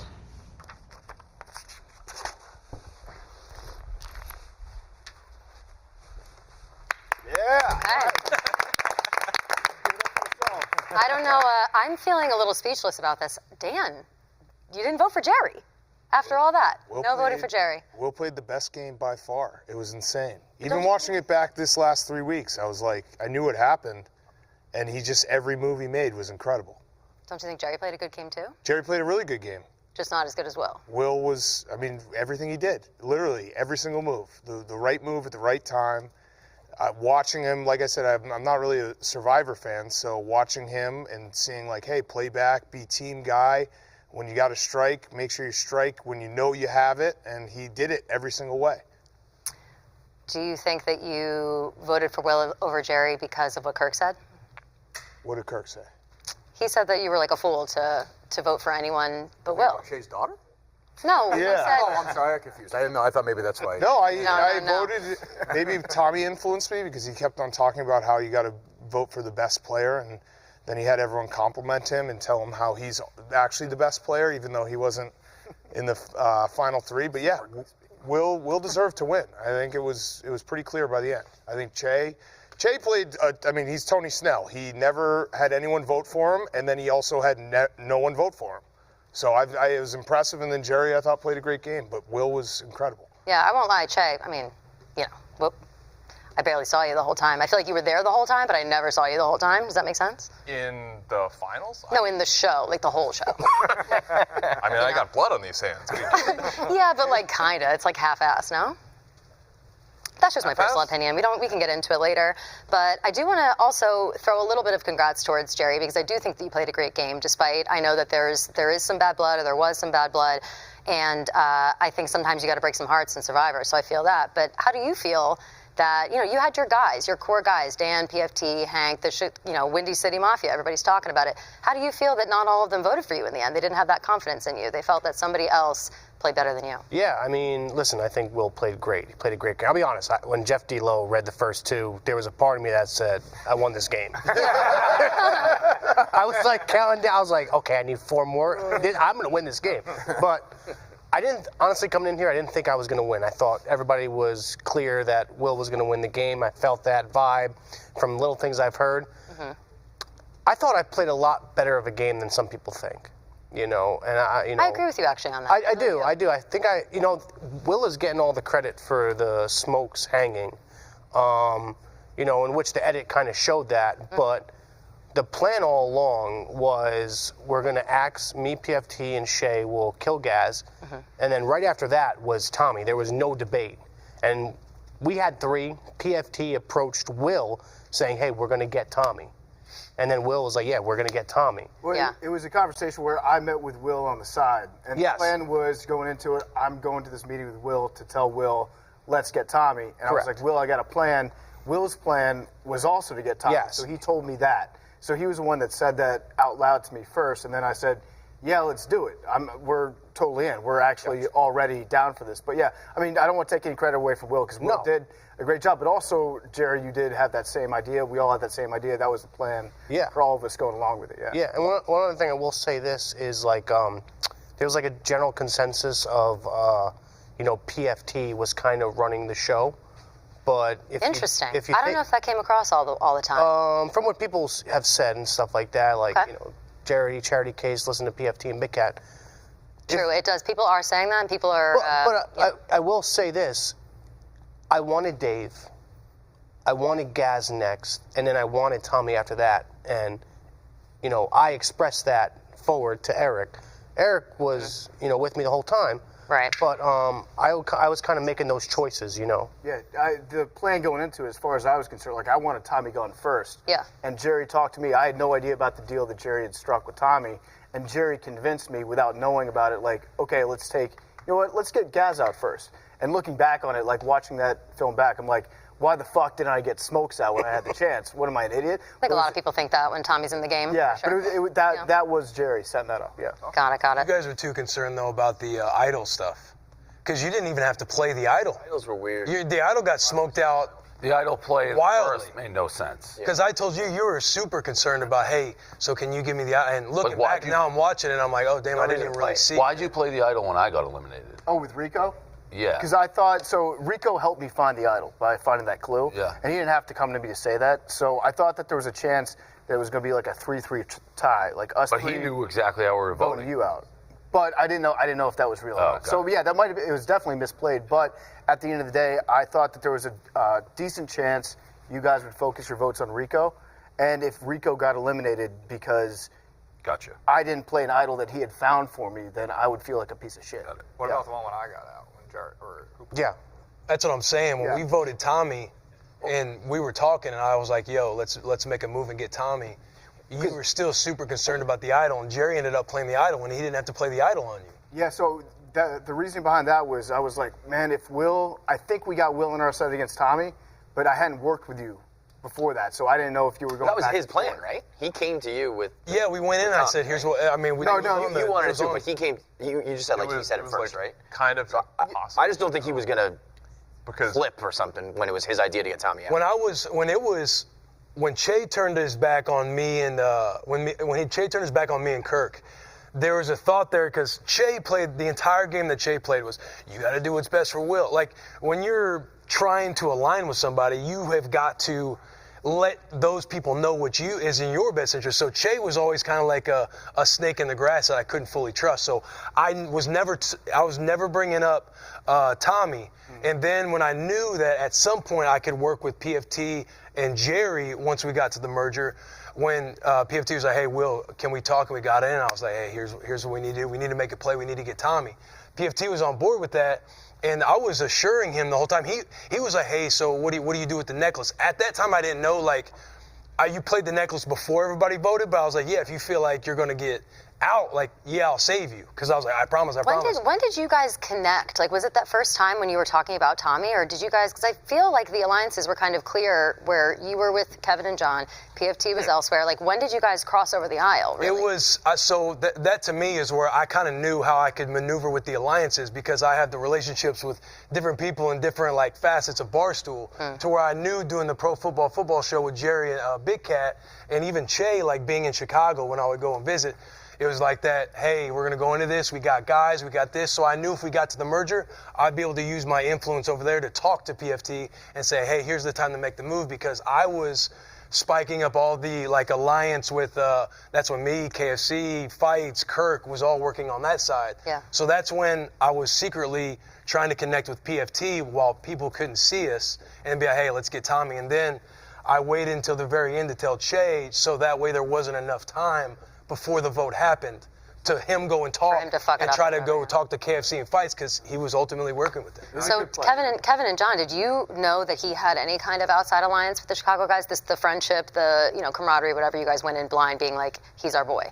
Nothing more than, like, obviously he's friends with them, but nothing, like, in the game. Okay. What I was surprised when I don't know if it was the edit or if it was real, the way you were talking to Jerry in the front, in, like, the lobby, and the way you were very casually, like, you were, like, knocking him, you're like, we're going for fights. It made it seem like, oh, you guys have been working together way longer than we thought. Yeah, interesting. Like even after you voted me out, it was like, oh, I didn't want to do it.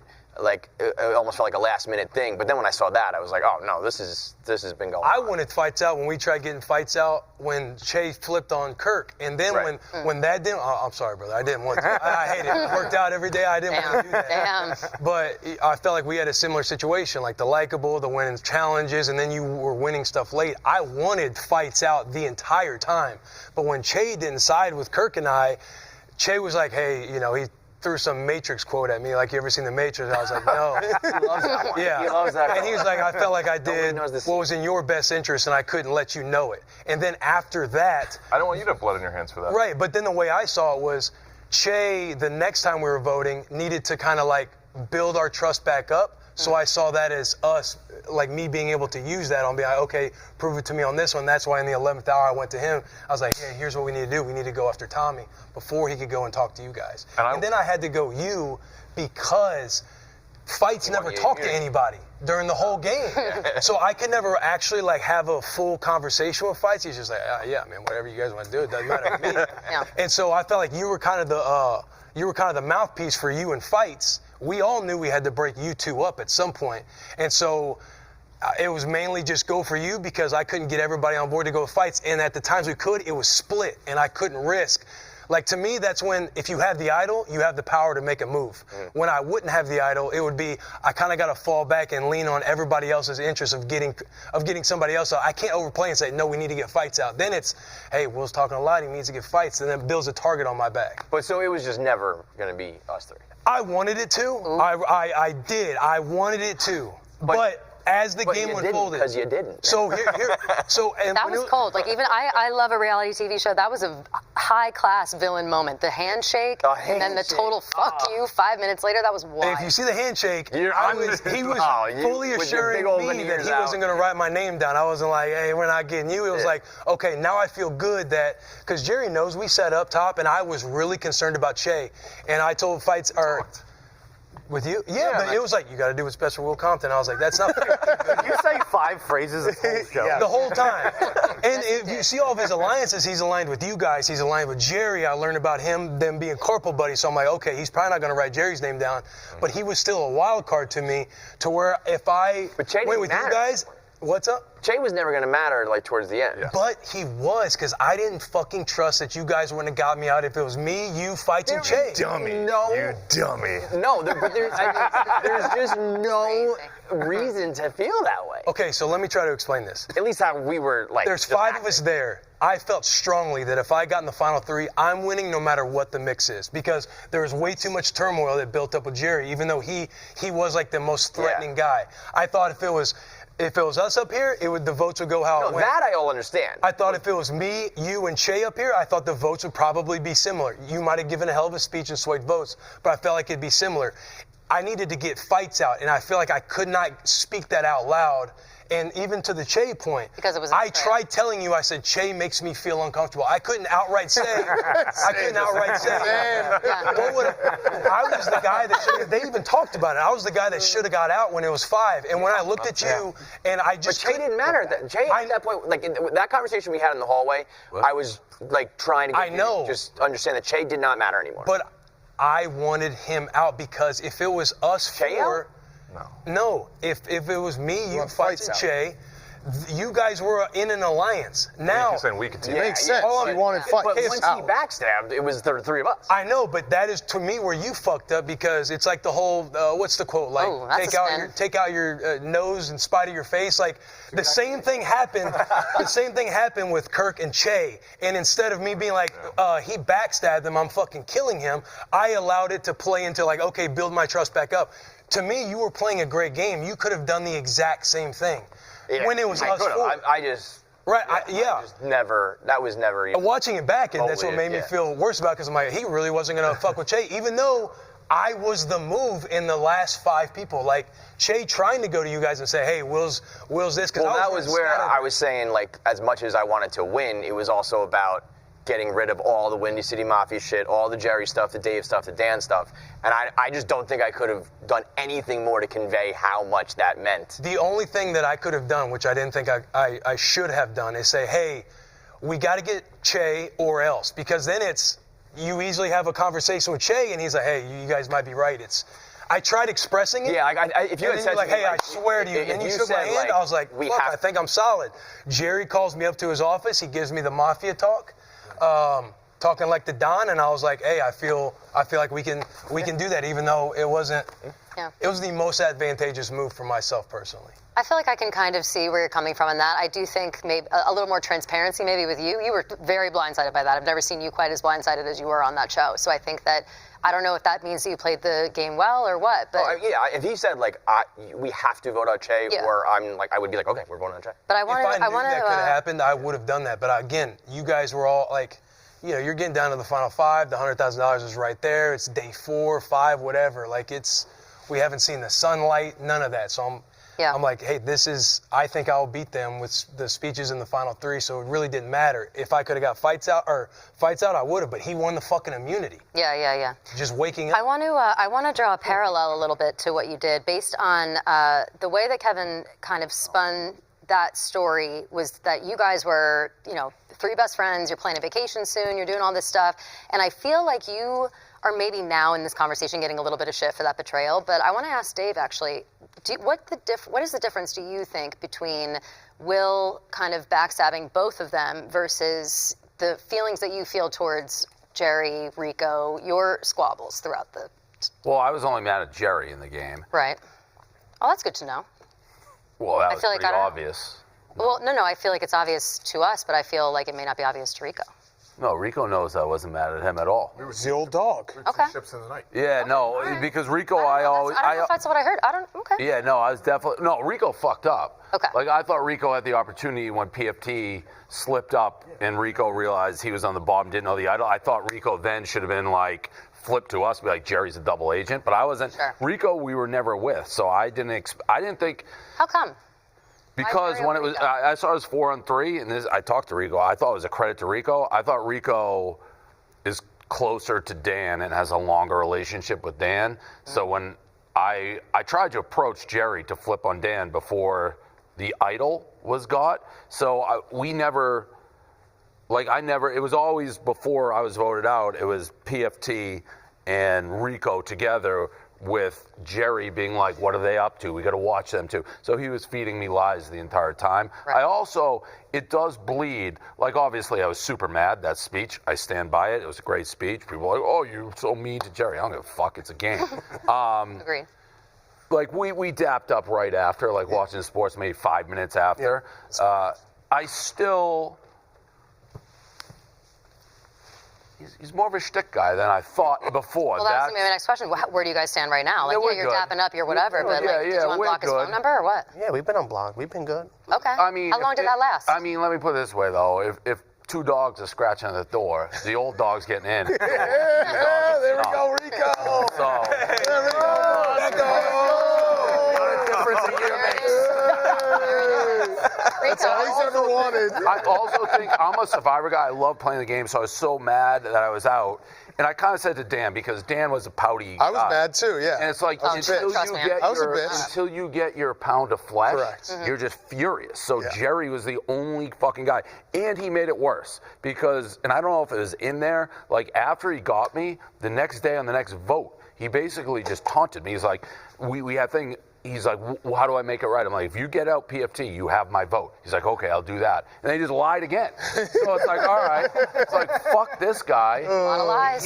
He Russell Hansed it. It's like, did he play the best game or the worst game? Because once he did that, there was no way I was letting him win. And I do think, I agree with people, like, myself, Dan, eliminated people, shouldn't have been able to influence the game. Like, the second I got out, Dan, within 1 second, he's like, I called in that hit. Yeah. So it's for like, sure. I saw that happen in real time. I watched both of you meddle a bit. I would say at the beginning, I would say you at the beginning much more because you had FOMO on the outside. I was mad at the beginning. I swear to God. Yeah, I was a bitch at the beginning. I fully admit it. It was weird because in a perfect world, we shouldn't have even been allowed back in the building. Like, we were there all day, every day. Yeah, probably. So it's like you're sitting there, you're talking to everyone.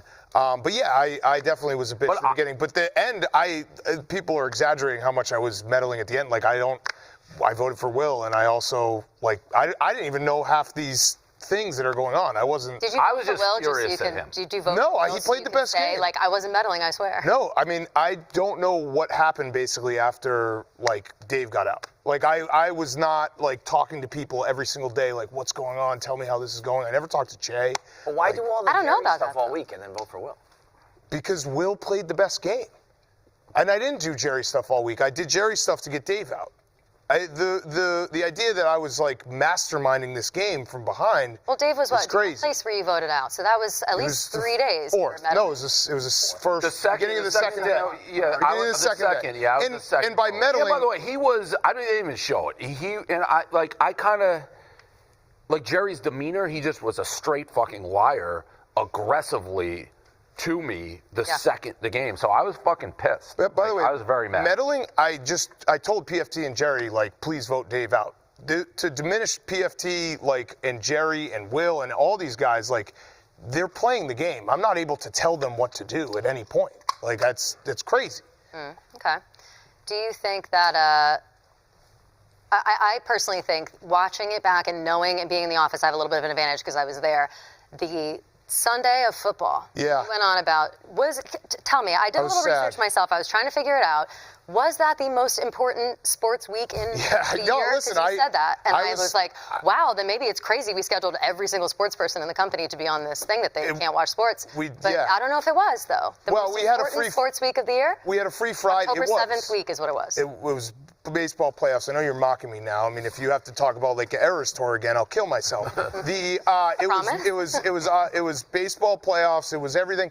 Look, I was a bitch. I was sad I got out. Okay. I had a major FOMO that everyone was having fun. It sucked. I was a bitch. You brightened right up when Dave got out. Of course I did. So did Dave when he found out that Jerry wasn't. When it was clear Jerry wasn't going to win. Till you just count the votes. I didn't officially, like, when those first two votes, I was like, oh my God, what happened? But I went out of my way to make sure he couldn't win. Which is that was as much meddling as. I would say eye for an eye. No, right. But I'm saying like accusing me of being like this mastermind. There was a lot of. But you picked it up. If you didn't say to me instantly, I shouldn't have. It's like, oh, what? I should not. It also immediately became the plan to get Dave out because it was clear, at least to us at the time, and with the benefit of hindsight, like I'd never watched Survivor before, so I don't really understand how the game like evolves as votes continue, which Will, by the way, understood beautifully, better than anybody, how to like evolve and switch alliances. I didn't really understand that, so at the start I was like, well, it's very clearly going to be Dave, Gaz, and Tommy against us. So it's like, okay, now's the time where we got Well, that was my biggest thing because I did want to play, and I thought it was just crazy for Jerry to lie that aggressively to me that early in the game. It was like the Dan thing was kind of easy to me because he did set himself up. No, I did. Like, I was so an idiot. like, I was an idiot. The first second. And when he drafted the draft was terrible. I played the worst game of Survivor you could ever play. It was the worst draft. Gaz, believe it or not, obviously we're friends. Like we didn't talk for a second before the show. It's just he put me, Tommy, and Gaz. No, it was stupid. He could have drafted. He drafted you and PFT. He could have drafted me and PFT. That whole team. I couldn't have played it worse for the 4 hours. Yeah. It was terrible. But that Jerry, that's what really set me off. The double anger when you're like, yeah, I'll take a vote out, PFT. You're just fucking with me just to fuck with me at that point. Yeah. Yeah. Now we can admit it. I appreciate that. That loss, but that I was very scared. I knew Dave ever since the day he hired me, like likes me. I was scared. I know how big of a competitor Dave is. I was intimidated. Also vindictive and like petty. Yes, but I feel like he wouldn't be like that towards me, but he was. I was scared if we went a couple more days, Dave could have easily twisted my brain and axed me.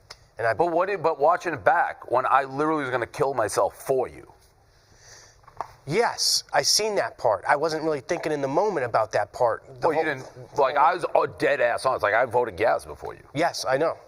Well, at the end of the day, Jerry did get to the finals. But it's a Russell Hantz moment. Yeah, I mean, I not familiar with this game. So Russell Hantz is like, does this guy exist? You can argue he's the greatest or worst because he always makes it to the finals, but he never has a chance to win. Okay. So it's met like he didn't have, once he did that to me and I was like, he can't win. Is that a great game or not? Yeah, I'm a little salty, I will say, about both sides. Dave meddling to get me out, Big Cat, in the beginning of the show, happy meddling. Oh, that was my hit. Yeah. Because I feel like. Yeah, no, I shouldn't have done that because you guys, like I said, I asked you guys to do it. Yes. But you guys played the game. Exactly. I don't know what would have happened if we were secluded. I shouldn't the have second said. Yeah. and we got wiped out. I think to start, everybody was like, if Jerry gets to the final, he's a lock. He's a fan favorite. He's the underdog. And by the end, switch totally because of the jury. It was like Jerry is. Well, we were swapping trades. That's the other thing. I definitely these guys I definitely was meddling as much as these guys, if not. Right. For sure. Yeah. So Well, that's what I knew once Chase stabbed me in the back, Jerry they made a deal. The game it was a no rules. We could have stopped it, because we shook hands. Yeah. Like I carried this dummy to 100. There was nothing that they. I love him, so I want him to win 100,000. So Can do that though. what's that? In Survivor, the jury can talk to each other. Totally. It's like talking They also found I out. think there's a difference between the jury talking to each other and jury talking to contestants in real time. Yeah, I mean, these guys were all playing, giving them orders. This is all pretend after these guys were eliminated. The rest of the game was just like, it didn't matter. That's not true. They were battling for his spot. Well, if Feidelberg made it to the final three, then he might have won. Who knows what happens. Yeah. That's where Will made smart plays because he knew that Feidelberg was a fan favorite. Yeah. Well, with all that being said, Jerry, do you think that maybe you aligned with the wrong people? If by the end of the time nobody wanted to vote for you, because everybody thought people were messing behind the scenes, everybody thought all that. I look at my idol play, and people will say it was a poor play. I feel like even if I didn't use that idol, right, that when I used it, KFC gets voted out next. Will wins immunity. Fights is still there, and Steven's still there. It's still almost the same exact scenario in a way, So maybe it fucked me. I don't know. But I'm more wondering, if you had stayed with Dave the whole time, even if Dave got voted out. No. Even a do you different think question, that maybe? which I don't know how I would have reacted. You could have stabbed me without so aggressively going down the line. Like you were so over. Like you were literally grab me see PFT and that's the show. But that made me hate you. I know, but I was putting the cameras But wrong. Dave, if he'd have got PFT, he'd have been back in your good grace. No, I'm saying that too. But if he killed me and I maybe wouldn't have reacted, I'm not sure. It didn't happen. But he was so over the top lying to me. Yeah, I thought it was It made me Yeah, because I was trying to make it like, oh, check out Rico and the PFT. No, but that fucking hate you. I didn't think that far down the road. I felt like there was a world where Dave, went home at night, whatever, maybe won a bet and was like, you know what, fuck, Jerry got me. I'm gonna vote for this motherfucker. I don't think so. I don't know if that's the case. What hurt Jerry was the alliance. I mean, when Jerry was like, I hated it on both sides, and I'm glad you said it too, because I've talked about it with Big Cat too. It's like, the moment that Jerry got Dave, it became so much more outside of the game that ultimately you just get to kind of sit back and see it happen, because you knew Jerry was going to get all the votes, but the alliance factor trying to carry him or take advantage and say like, oh, my guys get you, ultimately hurt him, because Jerry was like afterwards, he's like, you'll watch the game back and you'll see that I played a better game than it got let on, because ultimately on the back half it was like Jerry's more so getting carried to the end versus strategically playing the game, because in my opinion, if he takes Dave out and then tries to clear all the smoke, he's got to stab one of his own in the back to say, hey, I'm directing this back to the game versus I'm trying to use everything I can so I can get all the way to the final. Yeah, if he killed PFT next, you would have had my vote. I don't know if you would have made it here, but you would That's have my vote. what I mean. Like, what if you just I don't know if I would have your made it hands that clean far. and did I don't it? know, maybe. But that's the game. It's like getting to the end with the votes. Yeah, I guess so. I would have respected that, by the Kind way. If right after the fact, Jerry just knifed you. That would have been a good Well, you had said at that time, honestly, when I was watching it back, when you were like, if someone's housing in the back right now, that'd be awesome. Like that episode, I think I wanted them to, because I We're wanted very different. that would have been a he good and time. I that way. Like PFT will take it. And you kept saying they're my boys. Like PFT is my boy, Big Cat's my boy, Che's my boy. So it's like, what am I, trash? No, yeah, trash. Well, you said you'd take a bullet for me, but a rubber bullet. I still take And then you kind of, you said I'll take a bullet. Then you he asked you one thing, you didn't. $100 grand changed my life. Listen, when you're in the moment, you don't think about shit down the line. $100 grand, like, I'll do a lot of things for $100,000. I'm not gonna say them out loud, man. A lot of things that I would do. Banana, check out. As far as yo, Jerry, that video too much. Who's messing with the chat? I'll be real. Okay. I want to ask Kevin something about kind of what you just said, your guys, all the guys, Che, blah, blah, blah. I know that you were pissed about Che voting you out, angry, and I understand about that too. I thought that was kind of a total backstab moment. He kept lying, even though he tried to form this alliance with you back in August, 2 months before we even started filming, right? Correct? Yes. That's crazy. I know. So my question, you were talking about, good and evil in the Barstool universe, whatever. Do you think that you are holding resentment towards Che because you felt that it was a calculated move from this Windy City Mafia to get you out? If Che had said, I thought Che was gonna eventually do it because he did this with Eddie season 2. And I was like, there's no way he's going to do all this work again to potentially let that happen. If he had done it that way, I probably would have respected it, because I had said to Feidelberg, like, I think we got to make some of our own moves, because I thought that was coming. Yeah. The way he did do it, though, the time he did it didn't really make sense, and his explanation didn't make sense to me, and it never will. That mistake vote, too, where Will told him to vote PFT, but it was actually KFC. Yeah. That was weird. I don't understand thinking that voting for Tommy was going to, change my opinion. Because we had talked about, we got to get Tommy out next. Yeah. So it was not like, they turned on someone who I cared about or whatever.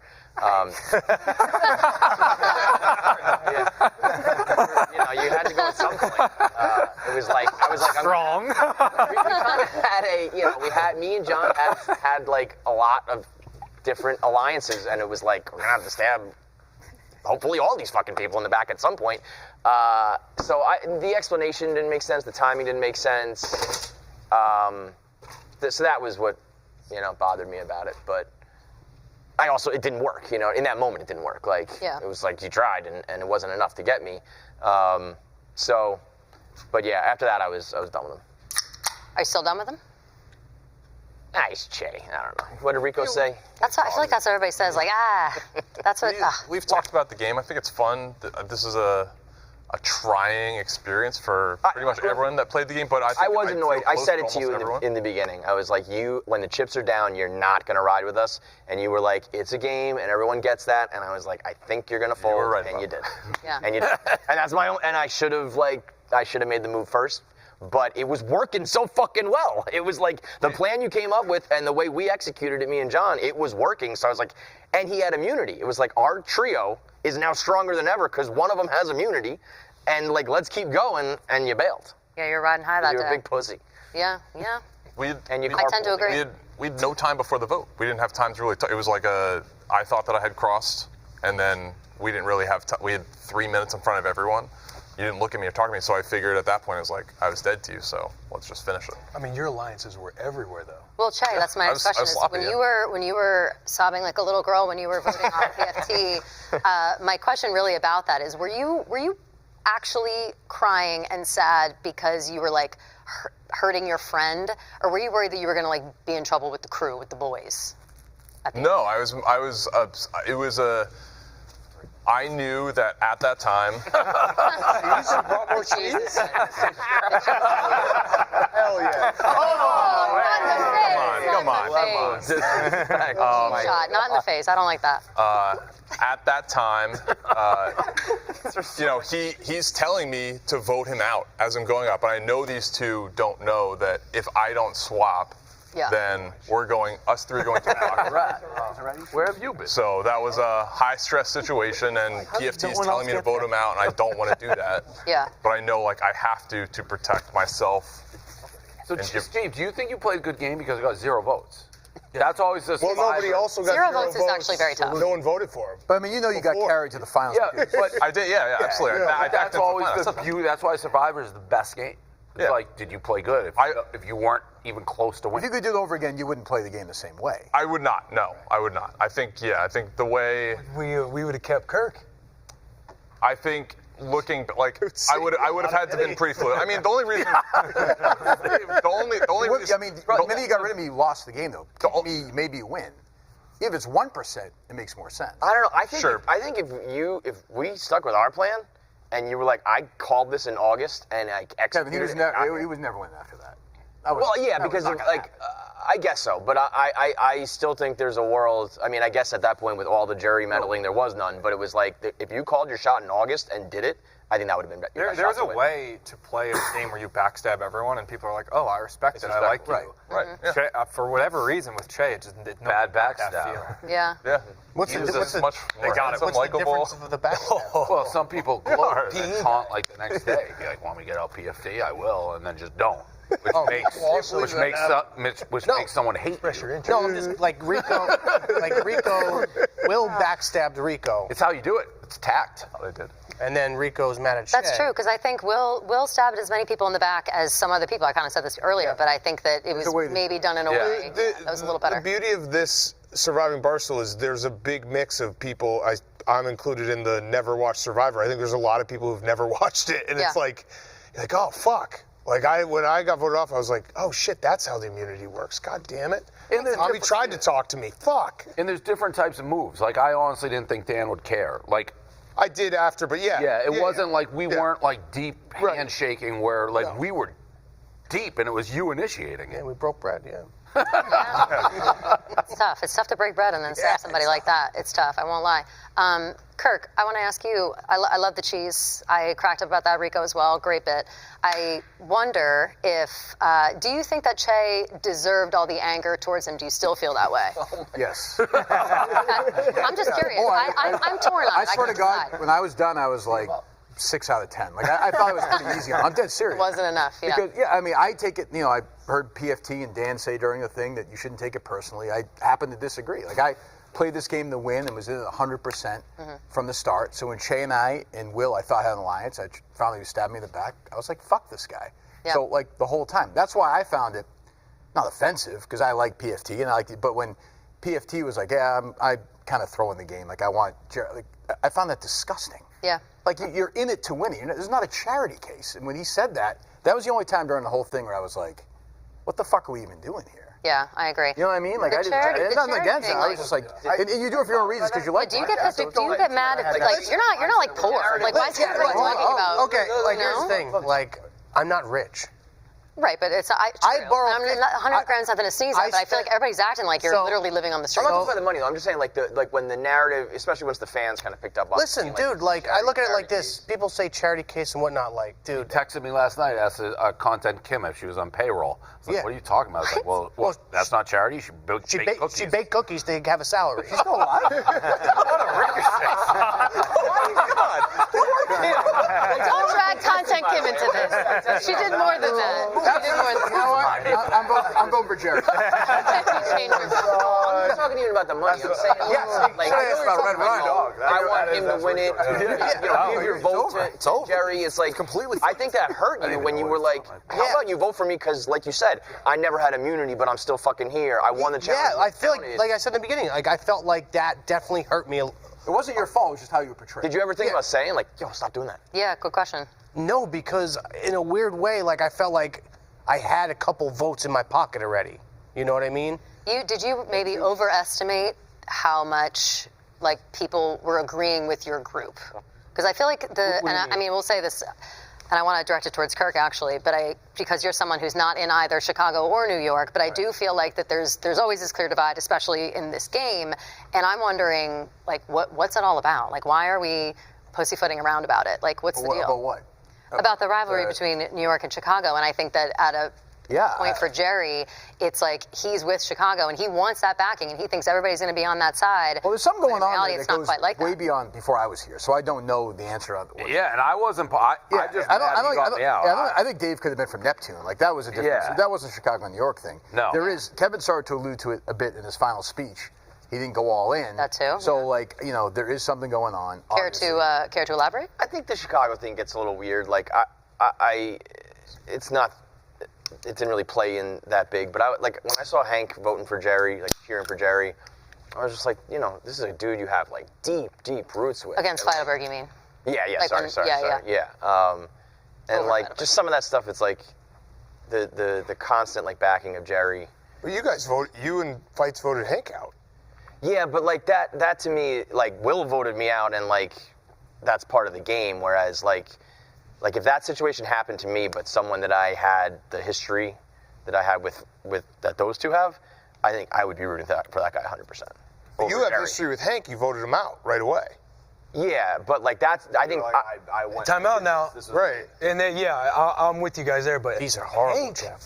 overplayed his hand. They didn't show it. Hank's plan was the dumbest plan ever. Because the thing that that one still never makes sense. You had me a little bit. Although Kirk was if it wasn't for Kevin, I think I had John and Will. Like if Kevin was smart and was like, "There's no reason, don't listen to him." But it was Kirk. Hank Heidelberg and Will were in the both middle like of might the have flipped contest. if it wasn't for Kevin. And I was like, I can't, because the next one, the very. Oh, did you? I was going to ask. Because that's the only thing he kept saying is I thought, you didn't throw It the was so bad that the performance made sense that he could have been throwing it. I thought you But to did, put- 100%. All it did was I put a potential bullseye on your back, so it made no sense. Hank was so bad at that game. Sorry, go ahead. You go. Hank whispered it to me. He's like, I think he's sabotaging us. And I knew our board. I knew my board. I forget who's on my right. Oh, Hank. Hank was on my right. I knew my board was the same board that was just flipped. Right. So I would grab one bottom right and I'd move it to bottom left. And right after Hank whispered he's sabotaging us, I did exactly that, and you're like, no, it's up top. And I was like, this motherfucker's sabotaging us. Jeff asked us to come to the challenge. I was sitting like literally right off screen, like 2 inches from Kirk. He was so bad, I left because I was so frustrated watching him do it. I was like, I can't watch this anymore. It was watching a hero die. But what I was going to say is before, because it wasn't in the show, but before we went out to the elimination, Hank was so frantic about this narrative with Kirk. And so, we're all kind of sitting back. And then he tries to pretend that he has an idol.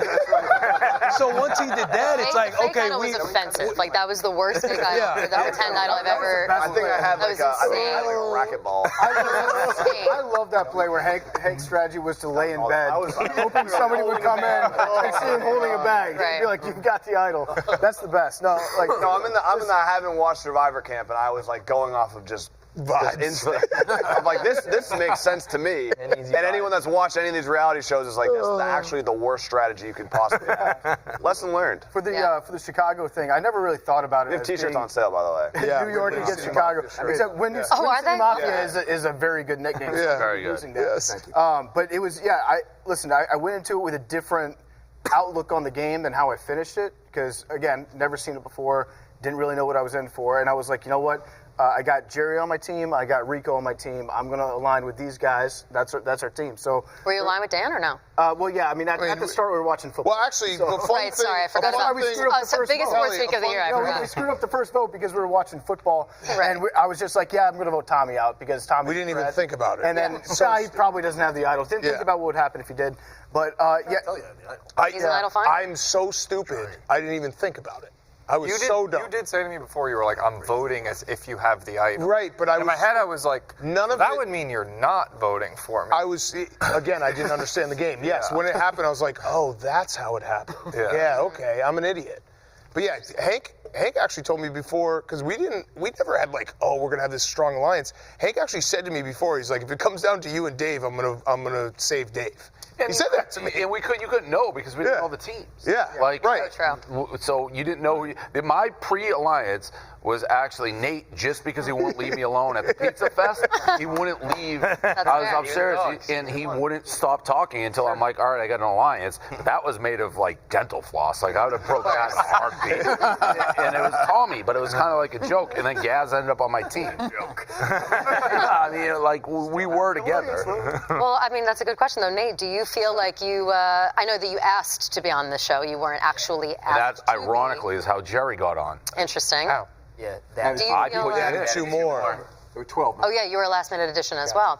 Do you feel like you deserve to be on the show? I feel like you had a couple of big moments. You screamed at Kirk, screamed at Jeff D-Lo too much. Apart from that, what?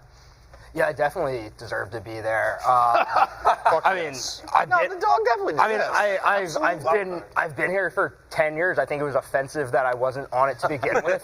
Anytime I'm on something like this, I steal the show. I stole the show at the award show. I stole the show in this show. Most viral clip, most watched episode after I was gone, and then after Kirk was gone. A bunch of snoozers, if you ask me. Thank God I was on the show. I can't wait to do it again, and hopefully don't vote myself off like an idiot. Yo, that was the craziest thing. He played himself off. When it was gonna be Hank. I mean, it was probably gonna be Hank and Nate, and then Nate and Hank. But we were gonna vote, and Nate goes, "I think Hank has an idol, and that's why he's not doing any gameplay." And I was like, "Oh fuck, he might." And you watch Survivor and shit. I don't know what production told me there wasn't any talk about me until 20 minutes before, and then I was like, "Yeah, I think Hank has an idol." They're like, "Yeah, we might as well just get Nate." It truly is. Also, there was I guess they said they have no footage of people talking about voting me off. I was like, I'm going home. Goal. Yeah. And Hank won the game. Like he was the thrower, so it's kind of like we had more harmony on our squad, and whereas like Nate was a physical liability and challenge. I think you're right. I think you deserved to be there at the end of it. You made some good moments, whatever. You're good. Yeah, you're Jeff D-Lo moment. I want to. I haven't talked to Tommy at all the whole night. I feel like I've neglected you, but I do want to ask you if you feel as if you have fulfilled your reality TV potential. I don't know what legacy. Yeah, or do you think you failed? I'd like to get on Real Survivor at this point if Jeff Probst is watching. But yeah, I knew coming into this game it was going to be extremely difficult for me to win, as evidenced from basically every single vote. But yeah, I went as far as I could. I would have liked to win, but. Do you think if you gotten 3, you would have gotten voted? Oh, yeah. I would have gotten I think so, too, honestly. You would have definitely got voted. That was like, in past games, I would always be like, oh, the jury won't vote for me at the end. Jury won't vote for me at the end. This game, like, the jury was just rooting for me in the challenges, coming up to me being like, you're going to do it again, Tommy. And I was like, all right, it's a little bit harder to make that pitch now that people are not going to vote for me. Yeah, okay. All right, I think we can close it out with a feud recap. I'd like to know where people stand. I think that a lot has changed within the last few days, so I'm just curious about this. Rico and Jerry, what's your deal? Are you good? Good. Yeah, I was, so going into the game. No, it just disappoints me that you're bummed out. Me and Rico had a talk, and we were going to work together until it got down to 6 people, and then we were free to axe each other. also in that conversation was, hey, Rico, if you're there or if I'm there, we got each other's vote. Okay. And I didn't get his vote. Yeah. I mean more than like real life, to be honest. Like today, present day. No, like that was my. Yeah. You guys be friends again? What happened? So fast forward to tonight. Well, he said he's never going to talk to him again earlier. Well, Rico. That's what I'm saying. I've been hearing wishy-washy. We're best friends, and we're not speaking. I want to know where people. Rico put his hand out, and Jerry turned it down, and then Rico said, "You want to go talk?" And then you guys went and talked. Yeah. What happened there? Yeah, we were just like, there's this little tension over the last month, Listen, when Rico was going through his stuff, with the Odyssey app, I had... I mean, you had guys like Kevin blatantly saying, like, fire this guy. Like, why is he still here? I had Rico's back the whole entire time. I hooked him up with a top dog agent. And I said, Rico, talk to this guy. Maybe he can help you. Maybe he can't. I don't know. He'll steer you in the right direction. He didn't steer him in the right direction. But, I always had Rico's back. And I always, tried to help him out along the way. I had his back when he was trying to, almost getting fired. And I said, I'm not going to turn my back on him. He's a good friend. He's a good guy. We broke bread for hours at nighttime, I was just really salty. Breaking a lot of bread these days, huh? Yeah, try to break. You guys good now? Yeah. Yeah, we're good. I love that. Yeah, I don't think it was love within that. the game. It's just, like I said, I make all those illusions, old dog. You get left out in the rain a few nights and you're watching a guy with a plush bed. Like, you actually put yourself in the mind of a dog. The references to dog life just never seem. I do have a question for you though, Rico, because when they showed the final vote, when you got voted off and Jerry didn't vote for you, I know that you thought that he voted you out, that he stabbed you in the back. You're like, take the knife out of my back, Jerry. Yeah, I apologize on that one. I should have realized it was Stevie the Rat, and also Will. Will put on a good show. Will's like, yeah, we're good. Like, he played an incredible game. Hit me, but me and Will weren't really aligned, and as it turns out, my fate would have been a lot better if I flipped on Jerry early. To our credit, he never voted for me. I never voted for him, so we both were loyal to each other, which probably was my own demise. So it sounds like you worked it out. What? Yeah? It sounds like you worked it out. You guys are good at the moment. It's Hanukkah. It's Christmas. Okay, all right, good. I like to hear that. Sure, Rico, also, though, you've got a couple feuds going on. How about you and Che? I feel like you and Che have like some beef right now. I mean, I don't know. We never talked game with each other. We're not particularly friends. I don't know why you think I stabbed you in the back. Right. I literally, the only reason I went after you Probably is the same because reason Hank, KFC, Kirk, like. So. Maybe think for yourself sometime. Oh my God! I was having dinner with Jerry at the table, and right after the Kirk elimination, I asked you to your face. I said, "Am I atop your hit list right now?" You could have said anything, and I would have felt fine. You were just like kind of mumbled around and were like, "Oh, I don't know, some things can change. We'll see what happens." At which point, like, obviously, other people are writing your speeches and stuff like that in the heat of the moment. You don't have the wits to come up with a real answer. Did someone else write your I have a lot of friends in the chop circle. Okay. I was writing a lot of bullet points. One of my chop guys researched the mallet numbers quickly so I could write other shit down. Okay. Okay. I wrote all the speech. Did you write the smack? You wrote the words. He's the king of chop. Yeah, chop. We go in the office, we chop. He's the king of chop. Everybody knows he's the king of chop. Did you write the Smackfrica Jackie Table Smackfrica song? What are you saying right now? No, I wrote 4 different drafts. Because I didn't get every pick. Do you know how the draft works? Are you a content zero? Right. So you guys are good. I tried to shake your hand. I tried to shake your hand after the final. This man led me to the promised land. I'll never turn my back on him. So yeah. I got one more question. What is the meaning of the cheese? What? Rats eat cheese. You know that. Come on, keep up. Rats eat cheese. Under the departed. Okay, all right. What about Kirk and Che? Do you still want to my his life kids is and his better wife and without whatever? Stephen Che in it. Okay, all right. We're still there. Nothing has changed. That's no joke. You hate his guts. Yes. Okay. I had fun playing the game with Kirk. I thought we had a good, Of course you did. good thing going. Can't break this Can't break this fucking thing. Obviously. I can't break it. It's impossible. Right. I've been trying. One final thing. He stepped on my lines. So at the end, you knew you were going to lose. And you're like, if you're gonna vote for me, vote for Jerry. Like, of all the backstabbing and all, like at that point it was worthless. You should have just stayed home and fucked up mock drafts. Like, you're gonna go all this way and then just give it to Jerry. Like, what the fuck was the point of that? That was fun. I forgot how bad your speech was. It was so bad. It was really bad. It was so Che. Maybe the worst I've ever heard. Just being real. What about Kevin and Will? Are you guys feeling a little contentious today, or do you feel okay? Are you going to go on vacation? No, that was Oh, for. wow, that no was more the vacays with the No, boys. that was the whole point. Was we were going to go on a vacation if we were in the final. We're not going to go on a vacation if we're not in the final. Sure. That vacation was never going to happen. No, I mean, of course not. Everyone knows that. Yeah, it was all never going to happen. No, I thought it was more. I think watching it back, I think I realized he was working. I don't think that alliance was ever really. Are you sad? What I thought it was. Your tone tells me you're sad about that. Jay was the wild card. Jay was the wild card the entire time. Wow. Because he just never was like, we talked long. We talked a lot. And he was just always like, hey, Will Compton's got to do what's best for Will Compton. After I was telling him what all my interests were, like how we could, do all this thing. And, the way I had to play it was essentially, I knew in my head that with the New York guys, we wanted all New York. If I talk about us with Chicago guys, they wanted all Chicago guys. Mm-hmm. So, when Che was such a wild card and I knew I couldn't get him, I had to kill Kevin. Do it. Well, it sounds to me that some fences still need mending and others are breaking bread. That's lovely. But overall, how do we feel? We feel good about the show, how we performed, how we looked? Yeah, it's unbelievable. Is anyone panicked about the reception or what? I have one confession to make. Okay, make it. All right. I eat Fights as ice cream. No!